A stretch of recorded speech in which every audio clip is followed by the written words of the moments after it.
Chapter 1200. At this moment, everyone on the ship was praising Zhang Feng's poem. Mr. Yushan got Zhang Feng's 3 poems today and got his senior brother's approval. He was so happy that he couldn't close his mouth. He clapped his hands and turned to ask Li Xiaogong something. Then he said, "Old man and Hejian King Lordly just discussed it. Since the old man said it, now that the old man called you Master Zhang, does anyone object?" "Does anyone object?" he asked 3 times in a row. No one objected. What else was there to object? More than half of the big shots on the ship were familiar with Zhang Feng. As long as you were not afraid of offending people, you could object now. Even if you objected, it would be useless. Unless the emperor said it himself. However, this idea was very beautiful, but the reality was very cruel. Wang Guiqing's face was ashen. He lowered his head and drank wine. He didn't mention a word about this. Seeing that no one objected, Li Xiaogong waved his embroidered robe and said, "In this case, the old man announces that the Chancellor of White Deer College, Viscount Zhang Feng of Xishan, has become a great Confucian today. The old man will report to the emperor immediately.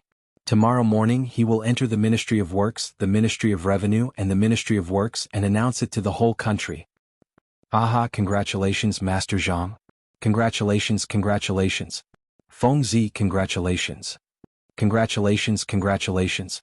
Congratulations." In an instant there was a series of congratulations on and off the ship. Zhang Feng also cupped his fists and thanked them. This matter was finally resolved. It also let him breathe a sigh of relief. Just now, Mr. Yushan had simply blocked all of the things that could have happened. Otherwise, there would be more people coming out to find trouble. At this time, Mr. Yushan, Yu Shernan, and the rest of the group's poems were effective. Only then did Zhang Feng avoid a war of words. Zhang Feng was not afraid of these things. However, it was better to avoid it if it could be avoided. After all, who would be so bored as to look for trouble? Everyone, thank you very much. Thank you to my 4 teachers, thank you to the old elementary scholar, thank you to Lao Li, and thank you to everyone present. If it wasn't for your help, how could I have achieved what I have today? Li Xiaogong didn't dare to stay here any longer.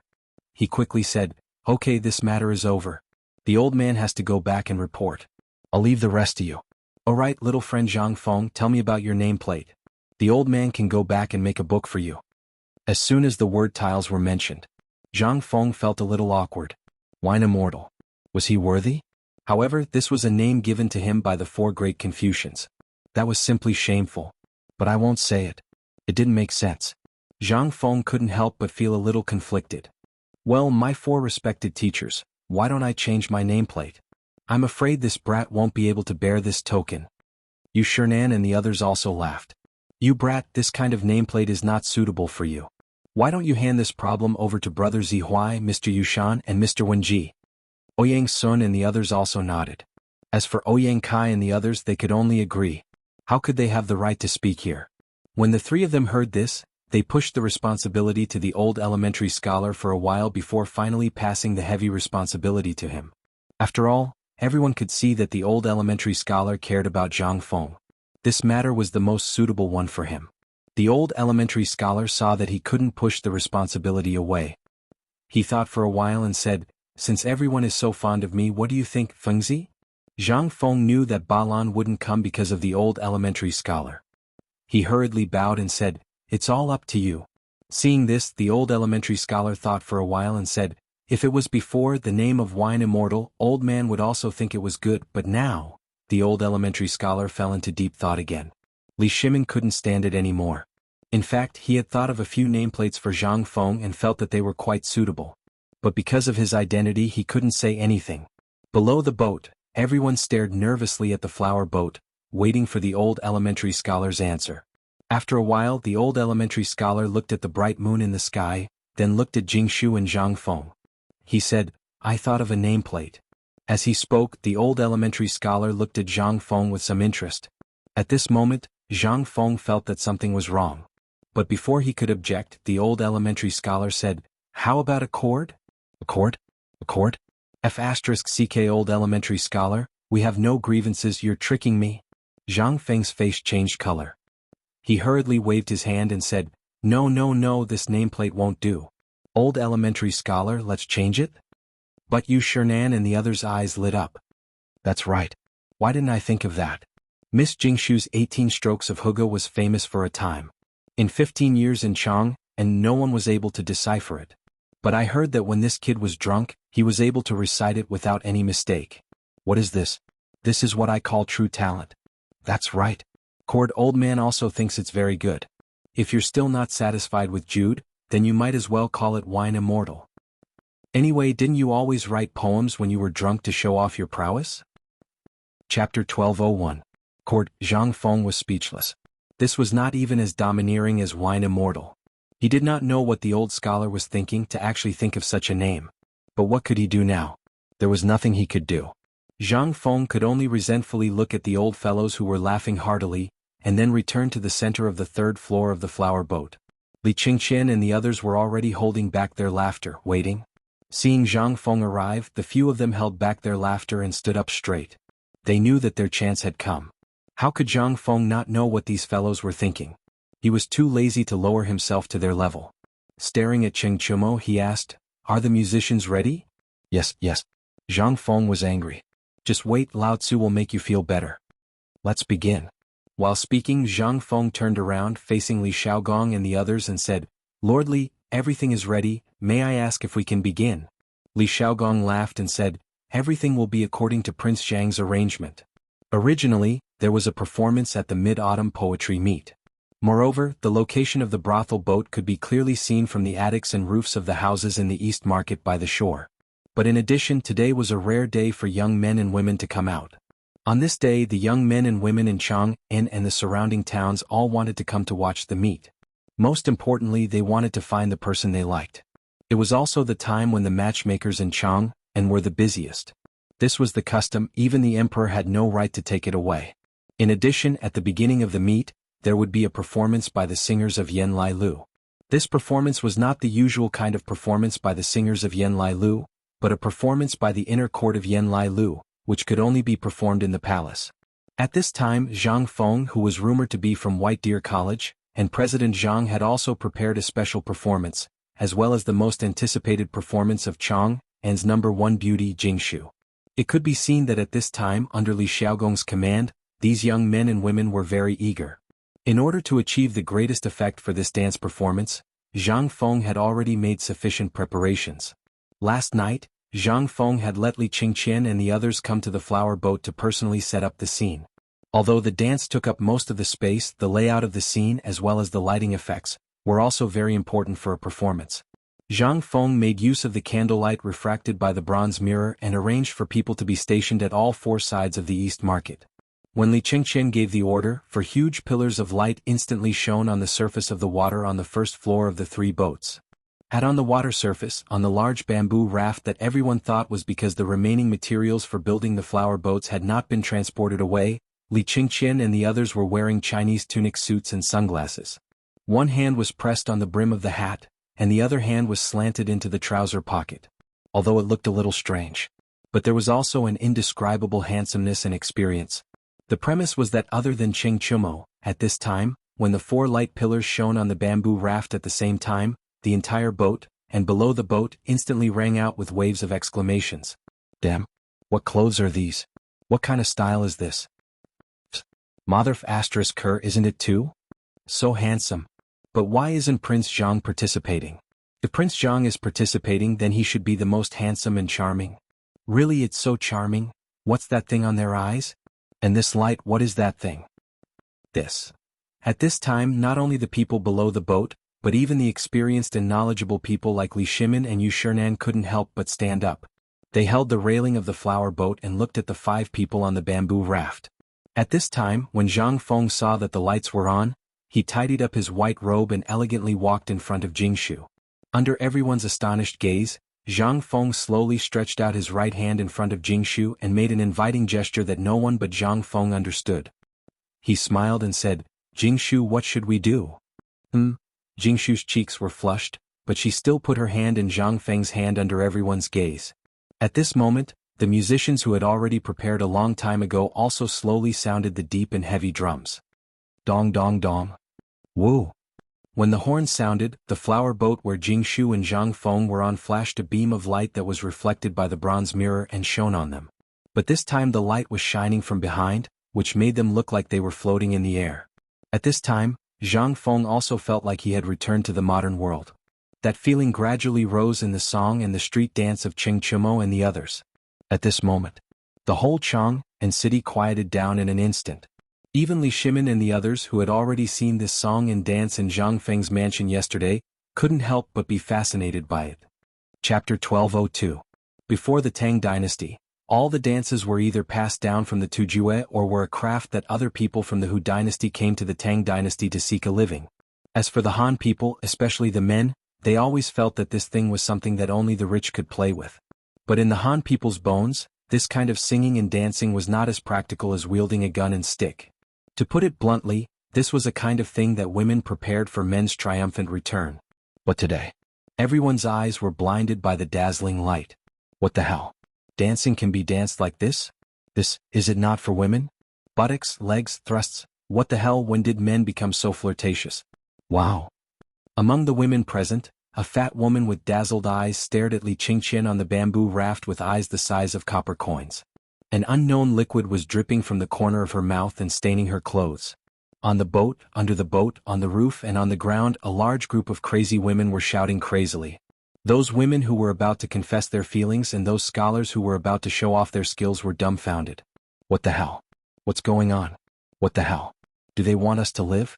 Those students from Hongwen Imperial College and Chang and University who knew Ching Chumo and the others were envious. Damn, if Lao Tzu went to the tavern first, those 4 demons would not have the chance to show off here today. What? They are the 4 demons? Hearing this, the surrounding people could not help but be shocked. The 4 demons had been famous for a long time. Everyone knew about them. But how could the 4 demons be compared to the group of flirtatious men on the boat? Although they had not seen the 4 demons in their hearts, the 4 demons' faces were full of curly whiskers and big beards. When did they become so handsome? Oh, except for the bearded man. At this moment, Li Gang took the opportunity to look at the group of stubborn people from Chang and University on the 2nd floor and said, "Did you see that?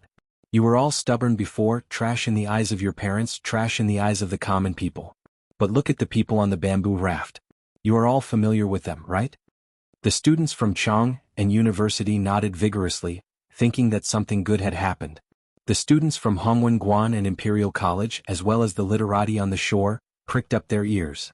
Li Gangzai pointed at Zhang Feng, who was playing the flute with Jing Shu, and said, "The dean said before that so long as all of you work hard, so long as all of you are willing to learn, then the students that are ranked at the top in the year-end exam will have the opportunity to enter White Deer Academy." But Li Gang pointed at the students from White Deer College who were showing off and said, "Don't think that you can be a cut above others after entering White Deer College. If you can't pass the year-end assessment, then get the old man and come to Chang and University." Dean Zhang Feng once said that White Deer College does not raise trash. Let me add another sentence here. Since Zhang Feng handed over Chang and University to me and brother Chang and University, then how can my Chang and University be a place to hide filth? If you want to stay here, if you want to stand out among your peers, then do your best to climb up, old man. Don't think that you can be a cut above others with your current status. You will be replaced at any time. After a series of counterattacks, all the students from Chang and University and White Deer College were boiling. There were some who were worried and there were also some who had excited looks in their eyes. This was their chance. All of this was seen by Li Yuan and Li Shimin. Li Yuan smilingly stroked his beard and said, "Li Gang, this old fellow really has some skill." After hearing what he said, I reckon that it will be hard for these little guys not to rush forward. Father is right. However, this daughter-in-law thinks that although this kind of dance looks good, this kind of thing will inevitably fall into a disadvantageous position. The academy as a whole is more important. You want to say that doing this will be criticized by others, right?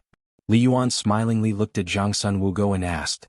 However, at this moment, Li Tai secretly took advantage of the fact that no one was paying attention and secretly got drunk. In the end, he saw Li Yuan and Zhang Sun Wugo's conversation. He looked at Li Qingqian and the others with a yearning expression and said, "Mother, this son wants to learn to dance like Big Brother. Is too beautiful." In the beginning, when Li Tai called her mother, it gave everyone a big fright. However, in the end, this brat changed it. Only then did the few of them let out a big sigh of relief. Although the few of them sat in a private room, they were outside after all. If by any chance they were heard by others, it would not be good. Li Shimin looked at Li Tai, whose face was red from drinking, and slightly frowned. However, Li Yuan laughed loudly and held Li Tai's red but face and said, Good grandson, do you want to learn this kind of dance? Li Tai nodded and then pointed at Zhang Feng and said, I also want to learn from Zhang Feng Gij. Li Yuan and Li Shimin trio could not help but look at each other and smile. Li Yuan asked again, then after you learn it, what are you going to do? This time, Li Tai bit his finger and leaned on Li Yuan's chest to think for a long time. Only then did he excitedly point at Jingshu and said, I want to marry a girl like Jingshu Gij. Chapter 1203. After all, Li Tai was only 8 years old at this time. At this time the three of them did not put down what he said at this time. What could such a young child know? Even if he was given a woman he would not know how to use it. However, Empress Zhangsun was a little stern. She scolded Li Tai, scaring Li Tai directly into Li Yuan's arms. It was also at this moment that Zhang Feng let out a high-pitched howl. This segment of the dance was considered to have officially ended. But everyone on and off the boat was still eager to continue and they started to jeer, play another one. President Zhang, it's not enough. Play another one. Yes, President Zhang, Prince Zhang, today is a rare good day. Play another one. This is also the first time Prince Zhang and Miss Jingshu played together on this mid-autumn night. This is a good time to leave a good story. Prince Zhang, do you want to play another song with Miss Jingshu? Not for others, just treat it as a celebration of today's achievement on mid-autumn night. How about it? Zhang Feng did not want to. After all, with the song Loyalty to the Country, looking at the bright moon at this time, and then looking at Jingshu's cheeks, he really missed his home in the future. At this time in the past he seemed to be playing games, mother's nagging, father's scolding. Thinking about it at this time, it made Zhang Feng so sad. He could not help it. At this time Jingshu seemed to feel Zhang Feng's sadness. She could not help but tremble slightly. She gently pulled Zhang Feng's hand and shook it. Only then did Zhang Feng come back to his senses. Zhang Feng smiled slightly, looking at Jingshu, holding her shoulders affectionately and looking into her eyes. In an instant this caused a burst of wolf howls. But at this time the two of them could no longer hear it. At this time the two of them only had each other in their eyes. The refracted light and flame in the lantern in front of the bronze mirror shone on Zhang Feng and Jingshu. Even the 4 bronze mirrors slowly shone on Zhang Feng at this time. The noise around them was also slowly suppressed under Li Shimin's hand gesture. It seemed that everyone was looking forward to Zhang Feng. After all, this kid always gave people a surprise. Sure enough, he lived up to everyone's expectations. Zhang Feng gently held Jingshu's chin, and then gently kissed Jingshu's forehead. Thank you. If it weren't for you I really don't know what Zhang Feng would do next. It's all because you guys gave me a home. As he spoke, Zhang Feng ignored the silent surroundings, and then looked in the direction of Li Shimin and the others and said deeply, in this 1 year I was confused, idle and hesitant. I didn't know what Zhang Feng would do in the future. Zhang Feng don't have any other pursuits. I don't want to be rich and I don't want to be a high-ranking official. I only want to be able to drink and chat with 3 or 5 friends and play with them for a long time, and then hold hands with the person I love until old age. That's all. Silence. A deathly silence. All the women had already teared up when Zhang Feng kissed Jingshu, but after hearing Zhang Feng's words, they couldn't help but start sobbing. At this moment, all the men present also quietly walked to the side of the woman they admired, gently and secretly held her hand, and placed it on his heart. She could feel his heartbeat at this moment. Sigh, this stinking brat. Damn it, what is he doing? Lao Tzu's eyes are narrowed from the wind. The old scholar, Yu Shernan, and the others sighed and turned around. They couldn't bear to look at Zhang Feng. Just now, Zhang Feng's kiss made Ouyang Sun so angry that he picked up the wine cup and was about to smash it. This was simply offensive to public morals. But after Zhang Feng's words fell, the wine cup in his hand didn't fall. Instead, his entire body trembled as he looked at the bright moon.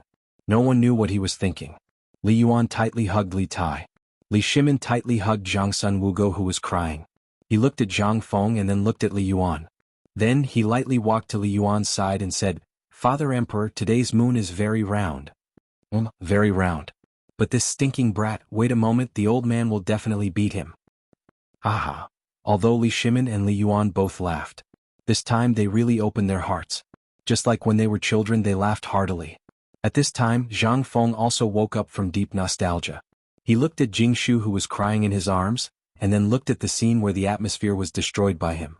He couldn't help but want to slap his own mouth a few times. Son of a bitch. What kind of nostalgia is Lao Tzu reminiscing about here? The atmosphere that he had worked so hard to create was gone. Zhang Feng quickly thought about something in his mind. Finally he put the jade flute on the guzheng and he couldn't help but have an idea. Everyone, I'm sorry. This kid is homesick. Who doesn't miss home at this time? But what I'm thinking about is those soldiers of the Tang Dynasty who are stationed at the border to protect us at all times. If it weren't for them, how could we be here peacefully? So, this kid has prepared a song for everyone present. It's also for those who can't return home to reunite with their families today. It's also for those soldiers who are guarding us at the border. Zhang Feng paused, thought for a moment and then said, "The name of this song is Laughter in the Sea." Chapter 1204. With a laugh from the sea, the tide surges on both shores, floating and sinking with the waves to record the present day. With a laugh from the heavens, the tides of the world come one after another. Who wins and who loses only God knows. In the sound of the jade flute, Zhang Feng let the musician use the softest tune to match the tune of the song, and then used the tune of his jade flute as the standard. With his song, sure enough, the atmosphere at the scene was stirred up again. The ones who were the most touched were Li Shimin, Ouyang Sun and the others. This song could obviously be treated as a poem. Since when could this poem be sung? This kid really gave them one after another miracle after another. The people who were still immersed in homesickness at this time with the song, their blood was boiling again. What was this? This was simply a miracle. Those who were able to participate in this mid-autumn poetry meet were basically people who had a certain degree of knowledge in the literary world. But today, Zhang Feng opened a door that had never been opened before for them. Although there had been people who used poems before, but that was just to liven things up after drinking. Who would have thought that poems could be played like this? No. At this moment, someone had already taken out a pen and paper, frantically copying the song Zhang Feng was singing at this time. What was this to them? This was Kuei Bao. This was something that could make them rich tomorrow. There were quite a few people who thought so. At this time, among the people on and off the boat, there were many who had already started to move. Those who did not have a pen and paper at this time actually used the candle oil in the lantern to light up some wood shavings, and then pressed the wood shavings on their clothes and began to write. Among them, the students of the 4 academies were the most active. Although Ouyang Kai and the others already knew about this, they did not say anything. What could they say? At this time, even people from the 5 families and 7 clans were secretly copying. What could they say? Yu Shernan and the others also looked at Zhang Feng with a smile. The song soon ended. When Zhang Feng's song ended, there was a sudden burst of noise and applause at the scene. Zhang Feng heaved a long sigh of relief when he heard the commotion. Finally, the matter was settled. Fortunately, the atmosphere that had been ruined by his homesickness was back. Zhang Feng. Zhang Feng. Zhang Feng. Zhang Feng. It was unknown which girl was shouting from below the boat. A moment later, the number of people shouting Zhang Feng's name increased. It was so much so that the people on the ship had already forgotten about the poetry gathering. The brothel keeper was the most important. She shouted excitedly with tears in her eyes. As he shouted, he pulled at the person beside him and said, "Do you know that when Prince Zhang went to Swallow Descent restaurant, he talked with me for 6 hours through the night? She even imparted her zither skills to the ladies of my Swallow Descent tower." Nonsense. Last time, Prince Zhang clearly went to my Chui Lin Yuan. Get lost. When did my dean go to your trashy Chui Lin Yuan? You better explain it to Lao Tzu. Otherwise, do you believe that Lao Tzu will set you on fire? At this moment, the burly Gaokan finally couldn't stand this group of chattering brothel keepers. He shouted angrily. Sure enough, it was effective. Li Shimin glanced at this group of brothel keepers indifferently and said to Xiao Gizi, "Noisy." Xiao Gizi heard this and hurriedly left with a bow. This group of silly women. How dare they criticize Prince Zhang here? I'm afraid that you're really tired of living. Now, don't blame me for being ruthless. The Ministry of Internal Affairs and the brothels of Chang and City were more or less connected. To be able to open a brothel in Chang and City, one would more or less have some connection with the royal family, the court and the ministers of the palace.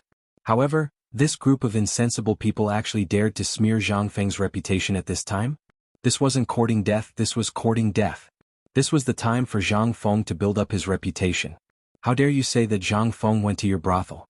Although going to a brothel was the favorite thing of literati and could be considered a trend, no one would be able to stand it if you blatantly said that he went to a brothel. Moreover, today was the day for Zhang Feng to establish the position of great Confucian. If this wasn't smearing Zhang Feng's reputation, what was it? Usually, no matter what you say, the higher-ups will just turn a blind eye to it. But now, the people of Shandong happened to have no excuse, so why did you send it to them? Xiao Gizi also had some tricks up his sleeve. He didn't seem to make any noise, but the brothel keepers were already scared to the point that their faces turned ashen. They obediently slipped away. At this moment, after the group of flies left, Xiao Gizi didn't dare to be careless. Just now he almost ruined a big thing. As the emperor's personal attendant, he should have thought of this and handled it well. However, because he was greedy to enjoy Zhang Feng's performance and singing, he delayed it for a while and almost caused a disaster. This infuriated little Gizi. Obviously, the episode here didn't affect Zhang Feng and the others upstairs. At this moment, when everyone's mood was slightly better, Zhang Feng waved his hand and said, Everyone, please don't be impatient. Today I have another announcement to make." Hearing this, the clamor was once again suppressed by Zhang Feng. Everyone looked at Zhang Feng eagerly. Only then did Zhang Feng say slowly, "The grand opening of my White Deer Academy is 3 days from now. At that time, I hope that all of you can head to Mount E to show your support." After that, Zhang Feng grabbed Jing Shu and said in a voice that only the people on the boat could hear, "I'm leaving. You can continue." Chapter 1205. The hustle and bustle of the Mid-Autumn Festival continued. As soon as Zhang Feng left, basically those big shots had all left. The protagonist had left. Who would still want to watch those songs that made them sick? Who would still want to listen to those literates' poems? Zhang Feng was too eye-catching. Who could be compared with him? But as soon as they left, Ouyang Kai and the others who had planned to find Zhang Feng couldn't leave at this time. Li Xiaogong only gave them some instructions and they knew what they were going to do. Zhang Feng went straight home. Although Li Shimin and the others wanted to visit Zhang Feng's mansion, they knew that Zhang Feng was homesick at this time. Moreover, what Zhang Feng said before he sang was still fresh in their minds. They were sure that Zhang Feng would make a big decision tomorrow morning. However, when Zhang Feng returned home, he couldn't help but be stunned. He saw that the mansion was very lively. Large and small tables were placed in the front hall at the main entrance, then in the corridor and then in the courtyard of the main hall. There were at least a dozen tables in total. When Zhang Feng and Jing Shu appeared at the door, the group of veteran guards bowed excitedly, clasped their hands and roared, "Hello, Patriarch." This roar scared Jing Shu so much that she shivered. Zhang Feng stared at them. "Did you take the wrong medicine? I don't see you so happy on weekdays. What's wrong with you today?" The leader of the guards, Jia Daoren, who had a scar on his face, smiled and said, "Patriarch, today grandmother and Master Zhang took all the family members of the Zhang mansion to participate in the Lantern Festival. After learning that Master Zhang showed off his power, they all came here to wait for Master at home." Zhang Feng was dumbfounded. What the F***ck is he trying to do? Suddenly, Zhang Feng heard rustling sounds behind him. He thought it was Li Shimin and the others, but when he turned around it was actually the old village chief, the old scholar and Granny Wang. They were laughing as they walked into the mansion. Zhang Feng saw this. He knew that something bad was going to happen. The three of them said a few words to Zhang Feng. Then they meaningfully turned to the group of old neighbors, Zhang Shan and the others. When Zhang Feng was about to sit down and ask about the situation, Jia Daoren glanced at Jing Shu and then mysteriously whispered in Zhang Feng's ear, "Patriarch, you should go back to your room to take a look. There's a surprise." "What surprise?" Zhang Feng asked rhetorically. However, Jia Daoren, this damn Jia Daoren, hurriedly went to a table in front of the mansion's entrance and started eating and drinking with a group of veterans. So mysterious? Could it be that he was here to force him to get married again? Zhang Feng couldn't help but raise his eyebrows. Although it was not a big deal to get married at this time. However, these 5 surnames and 7 gazes did not disappear. He always felt that there was a pair of eyes staring at him from behind. And now Zhang Feng also knew what he was going to do. If he got married at this time he would be too busy. Then, how could he have time to have a romantic relationship with his wives? Besides, Yura was still in Jiangnan. "Jingshu, go and greet them first. I'll be back soon." Zhang Feng sent Jingshu away. Out of curiosity, Zhang Feng felt that it was better to go to the bedroom first. Zhang Feng bypassed the front yard, thinking about what to do in the future. Then he walked to the bedroom door. The moment he put his hand on the door, Zhang Feng couldn't help looking in the direction of the north garden. At this time it was also at this time. He and you, but now thinking about it he couldn't help but feel sad again. The lights in the room were still on. Zhang Feng took a deep breath and slowly pushed the door open. As soon as he opened the door, Zhang Feng couldn't help but tremble when he saw a beautiful figure. "You're?" Zhang Feng's call made the person in the pink dress, who had her back to the door, tremble. Then the earrings on her earlobes shook violently. Although she didn't say anything, the fragrance on her body and the waves of delicate fragrance that came from her body Who else could it be but Yuqiu? Wasn't she in Jiangnan? When did she arrive in Chang'an? Why didn't anyone tell him? Damn old you. Did you not leave the capital? A series of thoughts occupied Zhang Feng's mind. But in the end it turned into a hug. Brother? So. Feng? Yuqiu's stiff body finally melted into Zhang Feng's arms. Finally Yuqiu cried. Her face and eyes, which were already mesmerizing to begin with, became even more mesmerizing after that night. Zhang Feng almost fell for them again. Zhang Feng finally came back to his senses. He took a deep breath and said, "Now that you're back, you're not leaving, are you? Are you planning to marry me?" Yuqiu's words made Zhang Feng choke. That's right. What right did he have? Yuqiu also saw Zhang Feng's dilemma. She hugged Zhang Feng and breathed in his scent. Then she said, "I missed you so much that I came back to see you. Also I received your letter. This time I came back to Chang, and with two pieces of news. One is good news and the other is bad news. Which one do you want to hear?" In the end Yuqiu held Zhang Feng's face and couldn't help but kiss Zhang Feng. She said, "Brother Feng, what are your plans for the 5 families and 7 clans?" Chapter 1206. In fact, Zhang Feng did not know what he wanted to do in the future. He did not know how to deal with the 5 surnames and 7 hopes. The 5 surnames and 7 hopes had existed for hundreds of years. This complicated network of relationships was not something a small fry like Zhang Feng could easily shake. But at this moment the other party was about to bully him. If Zhang Feng did not react at all, would they really think of him as a pushover? This iron ore was related to Zhang Feng's future research. In particular, there were all kinds of mineral resources. If they did not embezzle, he might not stoop to their level. But you guys are stuck on the path of scientific research that I want to do. This is your fault, isn't it? In the future, the research and development of high-precision instruments, as well as the next step that Zhang Feng urgently needed to improve the wheat varieties, as well as the fertilizer for the grain and so on, all needed these things. And they also needed a container. Many of these things existed in these mines. Especially the containers, utensils and so on. This was the best way for Zhang Feng to accumulate reputation. The people of the Tang Dynasty were poor to begin with. Moreover, the medical standards and hygiene standards were terrible. In particular, there were many people who did not bathe for 3 years. This made Zhang Feng urgently want to change all of this. If nothing else, at the very least, you would not be able to smell that strange smell when you walked on the street. However, these things were easy to say, but it took time to do. After all, the bad habits left behind by thousands of years could not be changed by one person alone. At the very least, you had to have a certain reputation. Although it was not the kind that could be enforced with words, at least people would believe you. That was enough. This was the era when the slavery system in Wuxia was the most prosperous. It was also the era when Wuxia was about to rise. These things had to be done by someone. Although Zhang Feng was very lazy and did not want to do it for his future and to let him enjoy life in the future, Zhang Feng still felt that he had to do something. Zhang Feng explained his thoughts to Yuqiu in detail.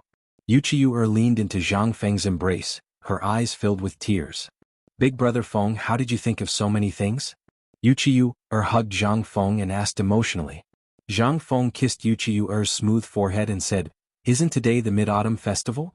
I'm a little homesick. When I'm homesick, I suddenly feel that the things I did before were all very selfish. Although I am separated from my previous home by a time and space, I have all of you now. Not for anything else, but for all of you I have to change. In the past, I just felt that it was easy to be a little rich. Later on, I slowly felt that the neighbors around me were illiterate. I felt that it was a little unbearable to look at. That was why Lao Li set up Chang and University. Later on, I squatted in front of the small gate and stared blankly for 4 hours. Then, I suddenly realized that there were very few literate people in the Tang Dynasty. Moreover, it was simply an extravagant hope for ordinary people to want to go to school. On top of that, the social hierarchy makes everyone have different levels. To me, this is so unfair. That's why I've decided to do something big. At the very least, when my son goes out in the future, he won't meet any idiots. Moreover, in the medical field of this era, many things are simply difficult and complicated in the eyes of the people. However, to me these are actually very easy to deal with, but... So, that's why you said those words on the flower boat just now?" Yuqiu looked at Zhang Feng with a face full of admiration. She couldn't help but peck Zhang Feng lightly on the lips twice. Zhang Feng almost couldn't help but want to take her on the spot. Yuqiu was also a seductress. At the most critical moment she was kicked off the bed by Zhang Feng. At this moment the two of them were leaning against the bed, panting. Zhang Feng was grimacing in pain. Yes, it was because I thought of you, Yu Yao, Jingshu, old scholar Lao Li, and the others that I was suddenly enlightened. At that time I remembered that I wanted to protect them. Protecting them didn't require profound knowledge or wealth, but prestige and an official position. At the very least, an official position that could deceive them. Only in this way can they not be harmed at all. Under this premise, I have to spread what I know as much as possible. Only in this way can I continue to accumulate prestige and fame so that the descendants of the Zhang family will never die out because of my departure. There was something else that Zhang Feng didn't say. That was, he wanted to change this era. He wanted to bring this Iron Age into the Steam Age, and even lead the Tang Dynasty into the Electric Age in his lifetime. Although Zhang Feng didn't care about the change of dynasties, he cared about the people in the present. Lao Li and the others around him were his brothers, his relatives in the Tang Dynasty. They were the people he had to protect. This was his bottom line. No one could touch them. The two of them snuggled together for a long time. Zhang Feng also thought of many things. Finally he gently stroked Yuchiyu's cheek and said, "Let's go. Come with me to meet them." Chapter 1207. Yuchiyu wanted to refuse. But she also knew that this was a rare opportunity. Basically, except for the emperor and the others, everyone Zhang Feng knew and was familiar with had come. Zhang Feng wanted to bring her to meet his family. Although she didn't want to, she still went along with Zhang Feng and blushed. The banquet in the front hall hadn't started yet. Everyone was talking about their family affairs, but the most talked about was Zhang Feng's incident on the flower boat today. Gradually, Yu Shernan and the others arrived. Cheng Chumo, Yuchi Baolin, and the others all came with congratulatory gifts. Li Shimin also came. They didn't want to come at first, but when they learned that Yuchiyu was also here, they suddenly felt that there would be a big melon to eat tonight. Li Shimin even brought a cart of muskmelons from Longyu Daoyun that he had kept for a long time. When Zhang Feng and Yuchiyu walked into the front hall, the people in the front hall instantly booed. Boo. This is unreasonable. Laozi's face can be considered quite handsome, but why are all the good women in this slut's arms? This was Zhang Xuan's lamenting. However, Zhang Sun was then hit on the head. That's my aunt. What? Do you have a problem with her? Yuchi Baolin glared at Zhang Sun and clenched his fists so tightly that his knuckles cracked. Zhang Sun was so scared that he waved his hands repeatedly. Amidst the laughter of the crowd, Zhang Yuyao and Jingshu came out to greet them. They knew about Yuchiyu. They were all women, so who didn't know about this relationship? Although they were also helpless, they also knew how powerful Yuchiyu was. What could Zhang Feng say? He could only cup his fists and greet everyone. This time, Li Shimin still had a conscience and sent Zhang Feng 100 jugs of the newly brewed white wine. It was enough for Zhang Feng to drink to his heart's content tonight. After greeting everyone in the front hall, Zhang Feng brought the three women into the living room. There were 3 tables in the living room. One table was occupied by old He Zhang Shan, and the others from Tong Hui Fang. The other table was occupied by the great scholar, Li Shimin, and the others. At the other table was Li Qingqian, Ma Zhou, and the others. As soon as he entered the door, Zhang Feng saw the melon on the table and couldn't help but be stunned. This is a watermelon? Since when did the Tang Dynasty have watermelons? When Li Shimin saw Zhang Feng staring at the watermelon, he stroked his beard and smiled. What do you think? It seems like this isn't the first time you've seen this thing? Lao Li, where did you get this thing? Zhang Feng asked hurriedly. While speaking, Zhang Feng didn't stand on ceremony and pulled the 3 women to sit next to Li Shimin and the 4 great scholars. When Li Shimin heard this, he laughed and said, "Did you forget that I have a property in Longyu Road? Although this melon belongs to the imperial family, if I want to get some, it's still possible. After all, there are a lot of them planted in that medicinal field." You have it in Longyu Road? Zhang Feng was a little confused. But after thinking about it carefully, it seemed that this thing did exist in the Tang Dynasty. It seemed to have been introduced to the Tang Dynasty from Persia. This was not surprising. Everyone was a regular guest, so there was no need to be polite. They drank and chatted with Zhang Feng. After a full hour, the banquet was over. The guests in the courtyard seemed to know that Zhang Feng and others had something important to do, so they left early. At this time, there were only 3 tables in the living room left in the Zhang mansion. Fengzi, no, I should call you Hsian now. The old scholar asked with a smile.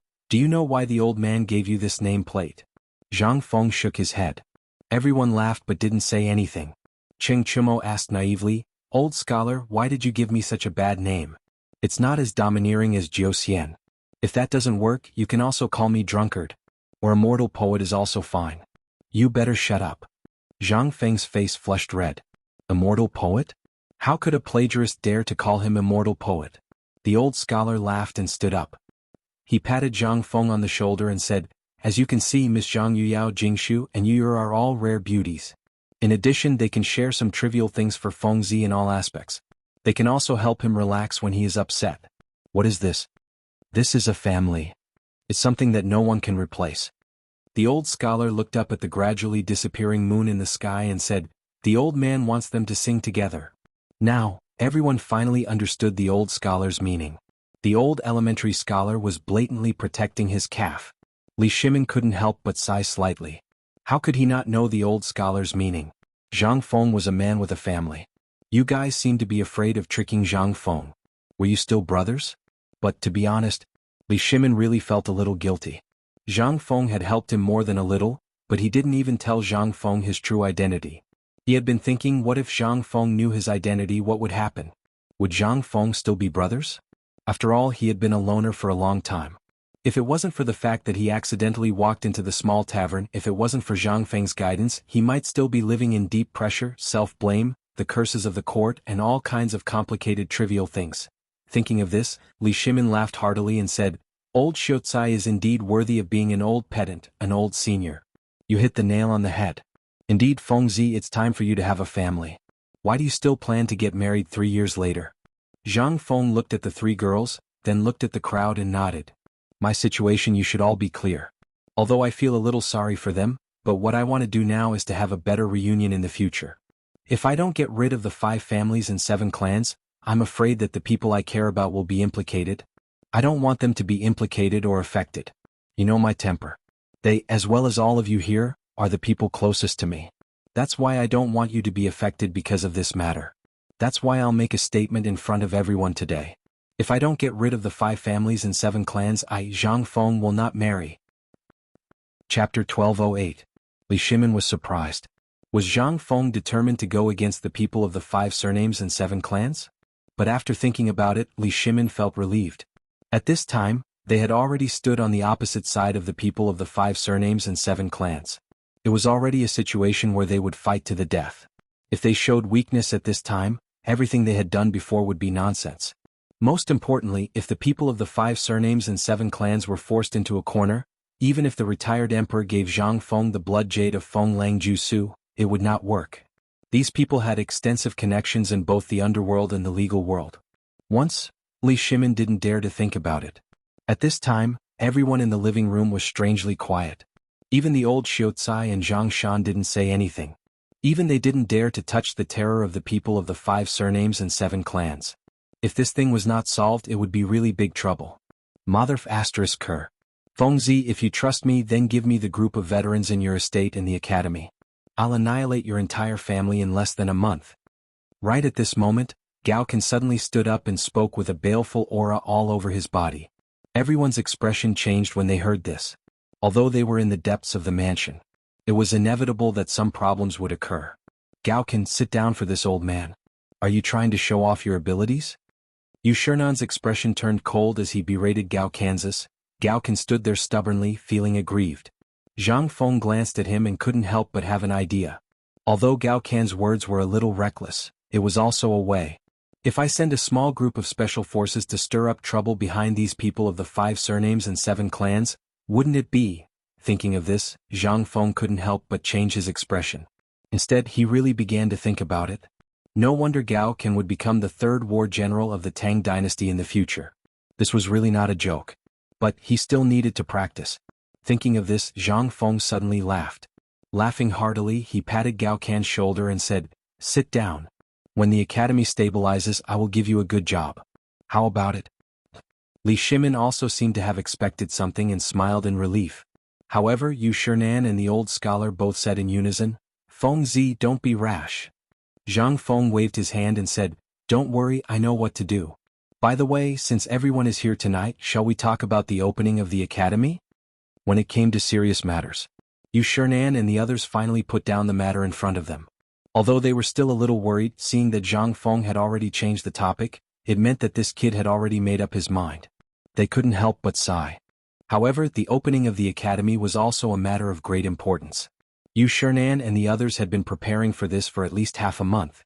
At this moment he could only put this matter aside. At the very least he prayed that Zhang Feng would not act recklessly. If the 5 surnames and 7 hopes were really that easy to deal with, then it wouldn't have existed for hundreds of years. More than 2 hours later, the moon finally fell on the distant Qinling mountain. The misty fog also slowly covered the stars in the sky. At this time Chang and city seemed to be covered with a thick layer of mysterious veil. The stars swaying in the fog like stars made Chang and city even more mysterious. At this time in Zhang Mansion, because it was late at night, everyone returned to their own mansions. This was also the time when there was no curfew once a year.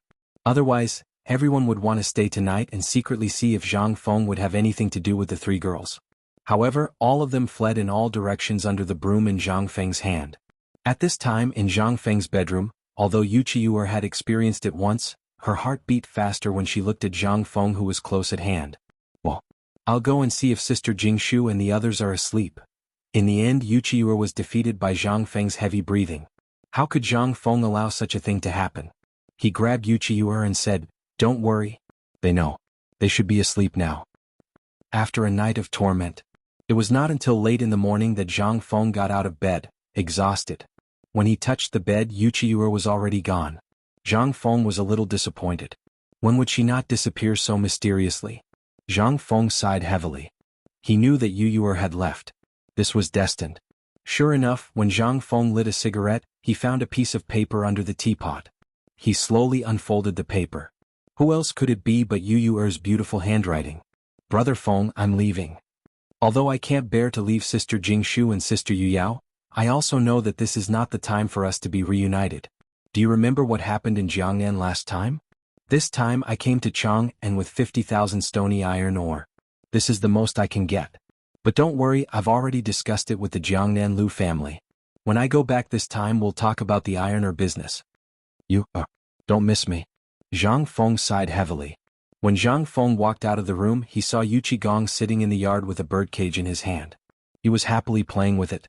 When he saw Zhang Feng come out, Yu Qigong smiled playfully and said, "How was last night?" You're so early. Don't tell me you've been eavesdropping since last night?" Zhang Feng was a little suspicious. Yu Qigong rolled his eyes.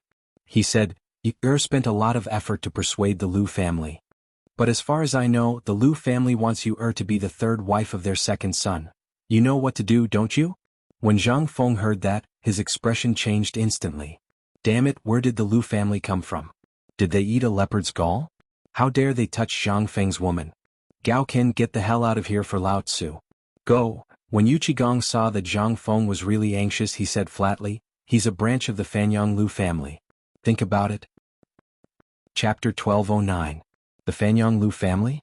Why the F***ck did the Fanyang Lu family get involved? Zhang Feng was a little confused. But this D***mn guy dared to snatch his woman? If he wasn't tired of living, then what was? F***ck him.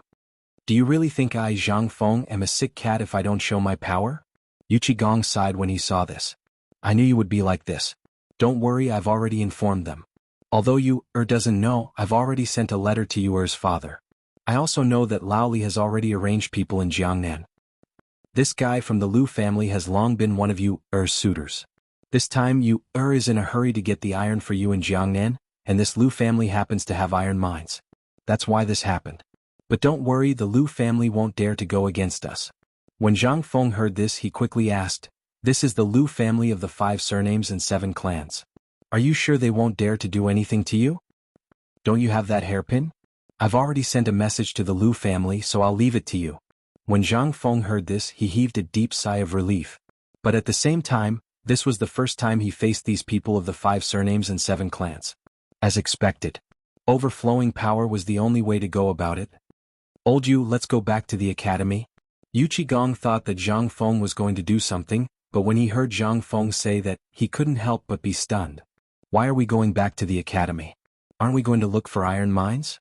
Zhang Feng smiled coldly. "Do you really think the Wang clan's people will just stand there and watch us look for iron mines? Actually, it's true that there are iron mines on Mount Longsho, but do you know why I built the academy on Mount Shao? Who would know what you're thinking? Why did you build the academy in this godforsaken place? Yu Qigong cursed silently. But at this moment, Zhang Feng said with a sly smile, because there are a few iron mines in the depths of Mount Shao. What did you say?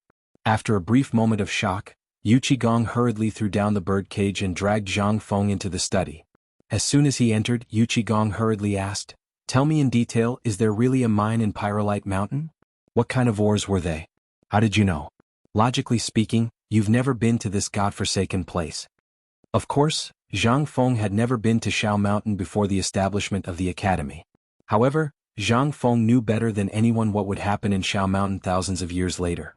After thinking for a while, Zhang Feng said, "Do you still remember those limestone kilns I built on Pyrolite Mountain?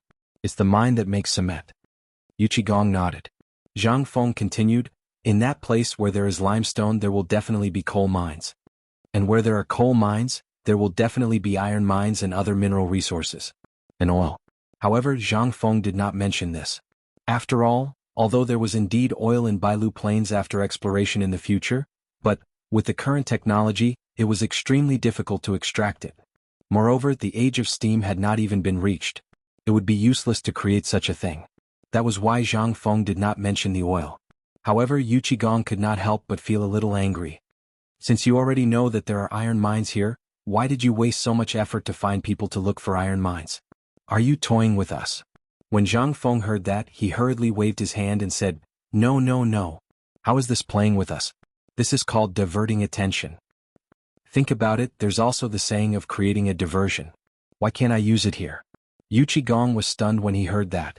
That was right. Zhang Feng was right. However, there was also a big problem. Although Zhang Feng was right, but Yu Qigong heaved a deep sigh of relief. Last night in the palace, the emperor had already ordered a large number of soldiers to Mount Longsho to find the iron mines before the Wang clan. He had even planned that once the Wang clan found the iron mines, he would not allow them to bring the news back even if he had to kill every single member of the Wang clan on Mount Longsho. But now, Yu Qigong's face was solemn as he tried to light a cigarette with trembling hands. However, his hands were shaking so badly that he could not light it up after a few tries. In the end, he gave up and snatched the cigarette from Zhang Feng's hand. After taking a few deep breaths, he asked, "Then what do you plan to do?" "Take the initiative to attack." Zhang Feng clenched his fists. "The people from the 5 families and 7 clans are bullying us. If we don't do anything, we will really be cowards. If we can get the iron mines on Mount Longsho, there will only be benefits for us. Even if we can't get it, we still have a final choice, right? We can also probe the Wang clan's background. That's the most important thing. Once we have the initiative, have you ever thought of the saying that a 1,000-mile dam can be destroyed by an ant's nest?" Yu Qigong scratched his head and scratched his curly beard, giving Zhang Feng goosebumps. After a while, Yu Qigong said, "Never heard of it." Chapter 12:10. After hearing Zhang Feng's plan, Yu Qigong hurriedly returned to the palace. Zhang Feng also went up the mountain after giving some instructions on the matters in the mansion. Niu Jinda originally wanted to go to the Zhang mansion last night. But after thinking about it, he decided not to go. It was not that he did not want to go, but he wanted to accompany his son. As for Zhang Feng's side, he believed that Zhang Feng would not blame him. All these years he had been too harsh on Niu Jianhu. And all these years he had not spent much time at home, nor did he have much time to accompany his wife and children. At this time, because of Niu Jianhu's broken leg, the emperor had ordered him to rest at home for 3 months. Last night, to be honest, was the first time in recent years that he spent the Mid-Autumn Festival at home with his wife and children. At this time, in the report of his subordinates, Niu Jinda looked at Niu Jianhu lying on the recliner sent by Zhang Feng. He opened his mouth to say something, but in the end he did not say anything. Seeing this, Niu Jianhu asked, "Father, are you going to look for ore?" Niu Jinda nodded. "Shao Feng is our Niu family's savior. Our Niu family has never had such an ungrateful person in their 8 generations." At this time, a white-haired old man with a walking stick walked into the living room with the help of a group of servants. Seeing this, Niu Jinda hurriedly got up and said, "Second uncle, why are you here?" The old man glared at Niu Jinda and said, "You are that boy's brother. Look at him now, he is so busy because of the iron. What about you? Still at home?" "That's not it. I'm just thinking about it." Niu Jinda was a little flustered. "I'm also thinking about whether I should tell you." The old man held up his walking stick and said, "Do you still need to tell me? If you have the time, You should have gone up the mountain with those idle people at home, lest old man goes out and gets exposed. Alright, I'll go now. When Yo Jinda heard this, he immediately rushed out of the living room. As he ran, he shouted, "Official, immediately order everyone in the Fu who can walk to follow Lao Tzu to Mount Nyosho." "Master, this is..." The housekeeper panicked. He looked at his lame leg and asked bitterly, "Master, then I..." Nyo Jinda glared at Guanjiadu. "What about you? Go up the mountain with Lao Tzu. Leave the matters of the mansion to Jian Hu and old master for the time being." Fine. Now he couldn't run even if he wanted to. Originally, everyone in the Nyo residence already knew that this matter couldn't be avoided. However, they didn't see old master Nyo make any moves these few days. They thought that the thousands of personal guards that old master Nyo sent out would be enough. They thought that this group of old, weak and disabled people with missing arms and legs wouldn't go out. But now it seemed that they still couldn't avoid it. Although they yearned for Zhang Feng's miraculous medical skills, and they admired Zhang Feng for fixing young master's leg, this matter of going up the mountain to search for ores, if it were any other time, there would be no need to mention it. But now, even walking on a daily basis was difficult for them. This was the root of the illness that they had gotten when they were in the army. Now, even if they wanted to, but, at this moment, Nyo Jinda gave an order. There were more than 30 people in the mansion. All of them stood neatly in front of Nyo Jinda. Nyo Jinda didn't say anything. He waved his hand and said, "I'll give you 1 hour to prepare 3 days' worth of rations and horse equipment. This time, we swear that we won't return until we find the iron mine." Understood. Hearing this, Nyo Jinda waved his hand and said, "Let's go." Early this morning, Nyo Jinda just found out that Yu Qigong, and even Wei Zheng had sent people out to search for iron ores. The emperor had even arranged for a large number of soldiers to go to Longsho Mountain last night. It would be inappropriate if he didn't go now. But if he left, he wouldn't feel safe leaving the tiger behind. Under the old master's reprimand, Nyo Jinda made up his mind to go look for ores. If he couldn't find an iron mine before Yu Qigong and the other old men after wandering around the mountains for a few years, he wouldn't be able to do it. If that was the case, then he would have lived in vain. After all, Zhang Feng had saved his life. Nyo Jinda's departure from Chang, and was very big. At the very least, many people saw the galloping horses. Everyone couldn't help but be stunned when they saw this scene. Was a war about to break out? But this was just everyone's guess. Some people who knew Nyo Jinda and the others saw this and hurriedly reported everything about Nyo Jinda's departure from Chang'an. Whether it was the imperial palace, the Grand Duke's mansions, or the properties of Guanlong and the 5 surnames and 7 Wangs in Chang, and everyone knew something. That was, the atmosphere of this matter seemed to be oppressive. Zhang Feng was really angry. The news of the iron mine search couldn't be suppressed and spread like wildfire in Chang'an City. Niu Pihuang looked at the comments of the people on the street and then looked at the people shuttling back and forth on the street.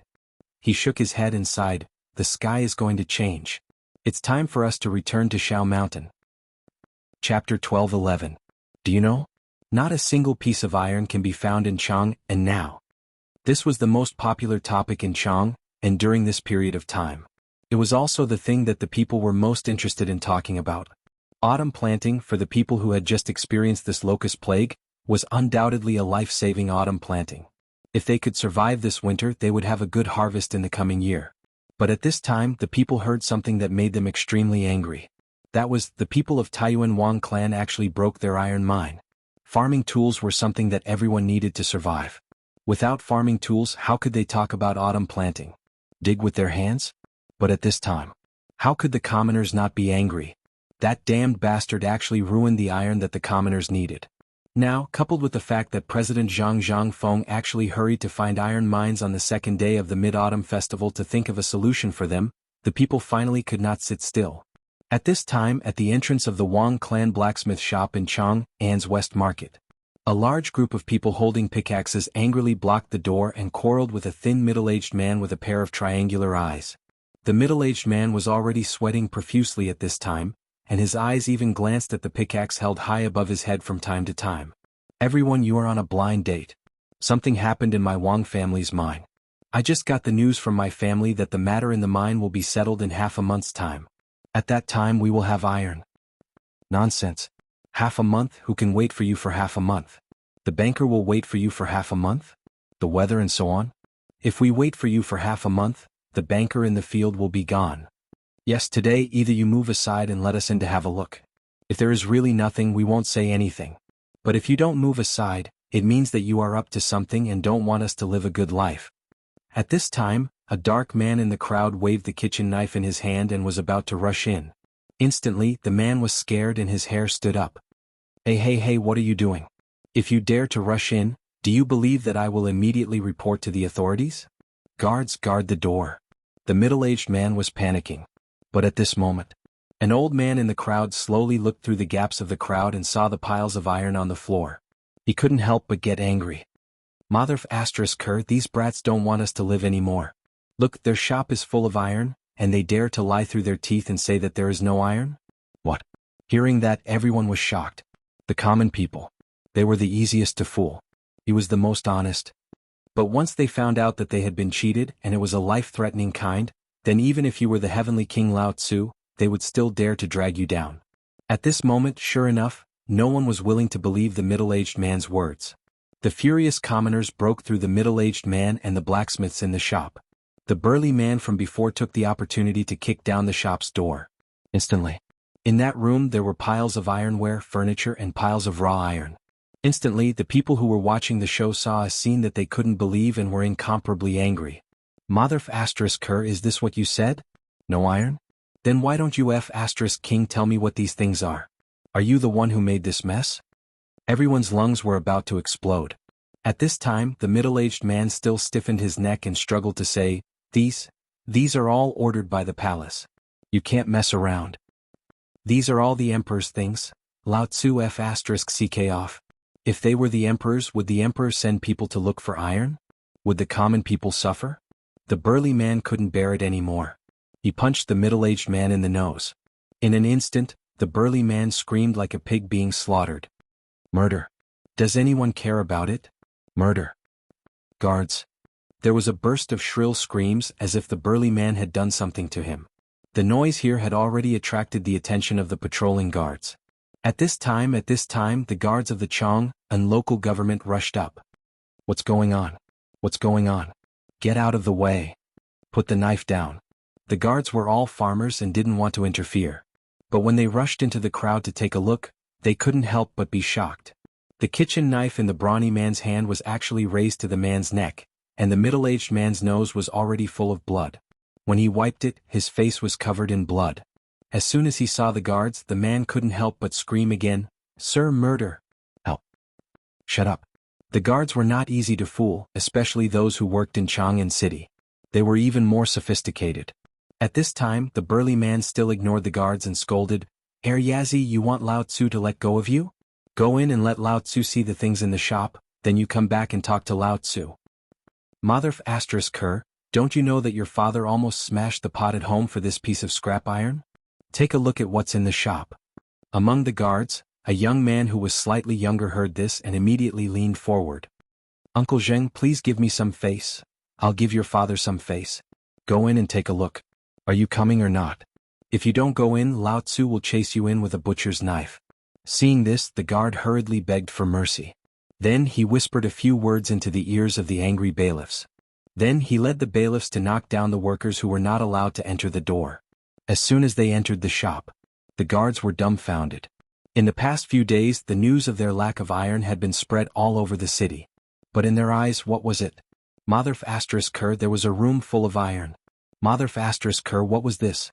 The higher-ups had asked several times, but didn't these guys say that they had no iron? What was this? What was this? This was the crime of deceiving the emperor. This was a great function.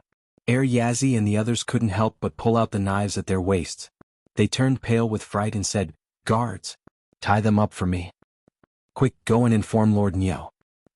Chapter 12:12. This time, the people from the Wang clan's blacksmith shop panicked. They had stocked up on these things long ago, waiting for the autumn planting season to earn a large sum of money. However, they did not know why the owner of the shop suddenly stopped them from selling. They were already feeling guilty and had no choice. Moreover, they were discovered by the commoners after the commotion. Although it was not to the extent of defying an imperial decree, it was not a big deal to be locked up in jail for a few days. The middle-aged shopkeeper was an understanding person. Seeing that Yazi was young, he hurriedly came forward and said, Sir, may I have a word with you? Yazi saw this and asked, What's the matter? The middle-aged shopkeeper looked around, gritted his teeth, and handed over a stack of banknotes from his sleeve.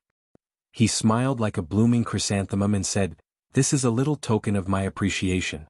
Could you please pretend that you didn't see anything?" "Didn't see anything?" Yazi smiled. He took out the banknotes the shopkeeper gave him. Instantly, the commoners and officials who had been paying attention to the shopkeeper were enraged. The smile on the shopkeeper's face froze. "Oh, this is a lot of money." Although Yazi was young, he had replaced his father to enter the magistrate court. He was not even 18 years old and was considered the youngest person in the magistrate court. However, it was also because of this that Yazi's upright and plain-spoken character made everyone in the magistrate court particularly fond of him. At this moment, Yazi took out the banknotes in his hand one by one and waved them casually. The commoners who were watching did not pick them up. Instead, they stared at the shopkeeper with bloodshot eyes. When the shopkeeper and his workers saw this, their legs could not help but tremble. "Yazi, what are you talking about? What do you mean by this?" When the shopkeeper saw that they had fallen out, he became unyielding. "Although Lao Tzu does not know if your lifetime salary is more than the banknotes Lao Tzu gave you, I will remember you." As he spoke, the innkeeper said fiercely, "You guys still don't know, right? Many of the businesses in Chang and city belong to my Taiyuan Wang clan. If you dare to offend my Wang clan, believe it or not, my Wang clan will make sure that you won't be able to buy even a single grain tomorrow." "Ha Wang, sure, you're really impressive." At this moment, Nyo Weili's voice rang out from behind the crowd. Following him were more than a dozen burly men. Anyone with a discerning eye could tell at a glance that those people were not from the Chang and local government. Nyo Weili's voice caused the shopkeeper's face to stiffen. The next moment, the shopkeeper hurriedly turned around, his face brimming with a friendly smile once again. "Isn't this Lord Nyo? What wind blew you here? Let's go to Chang and Hotel and talk about what happened today." "Chang and Hotel?" Nyo Weili was overjoyed. "Do you know who owns the Chang and Hotel?" At this moment, if the middle-aged man still didn't know what Nyo Weili meant, he would have lived in vain. He asked with a fake smile, "Then according to Lord Nyo, what should we do about today's matter?" "Smash it." "Yes. Smash the store. Damn it, we've been waiting for this autumn to plant some life-saving grain. But this son of a bitch, he actually hid the iron hose and refused to sell them? Motherf asterisk cur, such a person is a scourge. Let's just F asterisk king kill him. Yes, Lord Nyo, chop his head off." Nyo Weili didn't say anything. With his hands clasped behind his back, he looked at the angry people around him with a smile. When they were almost done venting their anger, he said, Well, let's go back to the government office and talk about this.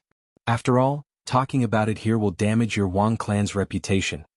The shopkeeper of the Wang clan, the middle-aged man, finally darkened his face. "So, Lord Nyo, you don't want to give me face?" "Face? You still know about face?" Nyo Weili sneered. "Let's not talk about the consequences of this matter.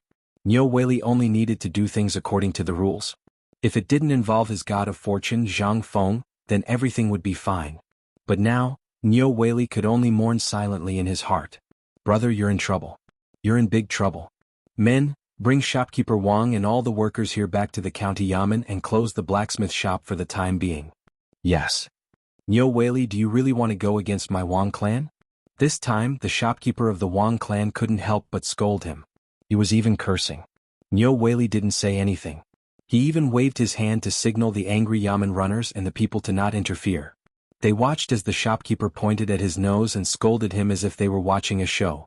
After a full hour, the dozen burly men behind Nyo Weili couldn't listen to it anymore. They clenched their fists so tightly that they made cracking sounds. At this time, Nyo Weili was alert. He looked at the shopkeeper and said with a smile, "Are you done scolding? Do you know the consequences of insulting the imperial court and ordering officials?" This time, the shopkeeper finally came to his senses. He took a few steps back cautiously.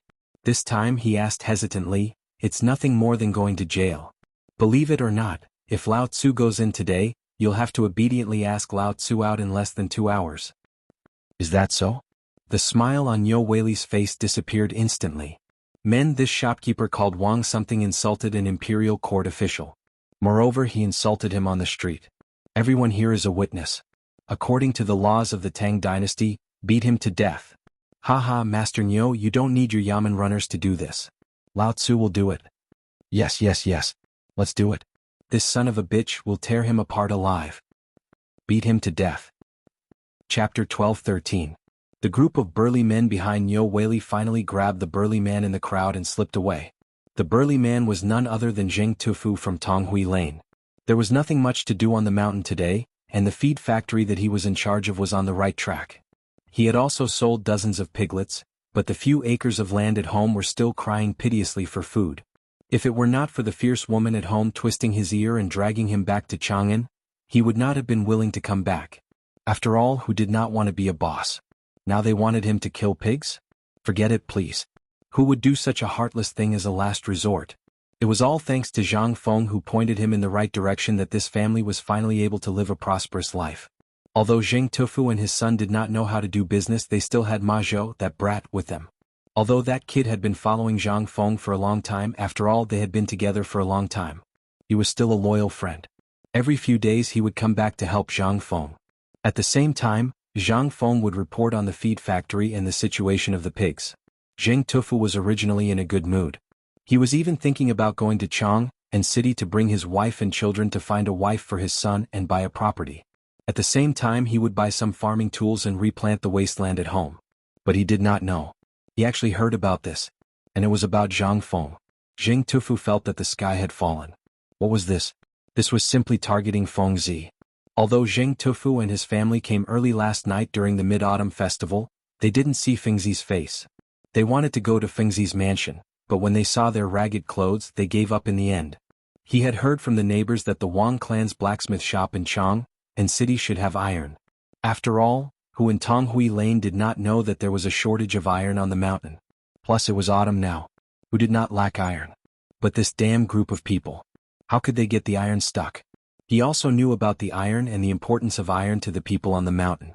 Once there was a problem, it would be a big problem. At this time, the dozen or so men were selected from the army by Yu Qigong, as well as Gao Can and the others on the mountain. The purpose of these people was to hide by Nyo Weili's side. Investigate this matter. At this moment, in the government office of Chang'an, Nyo Weili, Gao Can, Yu Qi Baolin, Yu Qi Baoqi, Zheng Tufu and the others took their seats. Nyo Weili's expression was grave as he said, "Over the past 2 days, this official has investigated the shops of the Wang clan, the Zheng clan, the Li clan and the other major clans in Chang'an. But now it seems that this is the only result. What should we do?" The people sitting there were a bunch of rough people. Their purpose here was to blow things up. This was also the mission that Zhang Feng had given them. Tell them to stir up this muddy water. The bigger the matter, the more advantageous it would be for Zhang Feng. Zheng Tufu just happened to meet a few people. That was why he volunteered to join in. After all, he still had some reputation in Chang'an. It would not be easy for him to be exposed. At this time Yu Qi Baolin said while smoking, "We don't understand these things. Feng Zi's mission is to stir things up. As for how to deal with this matter, Feng Zi wants to leave it to Lord Nyo." Hearing this, Nyo Weili was also troubled.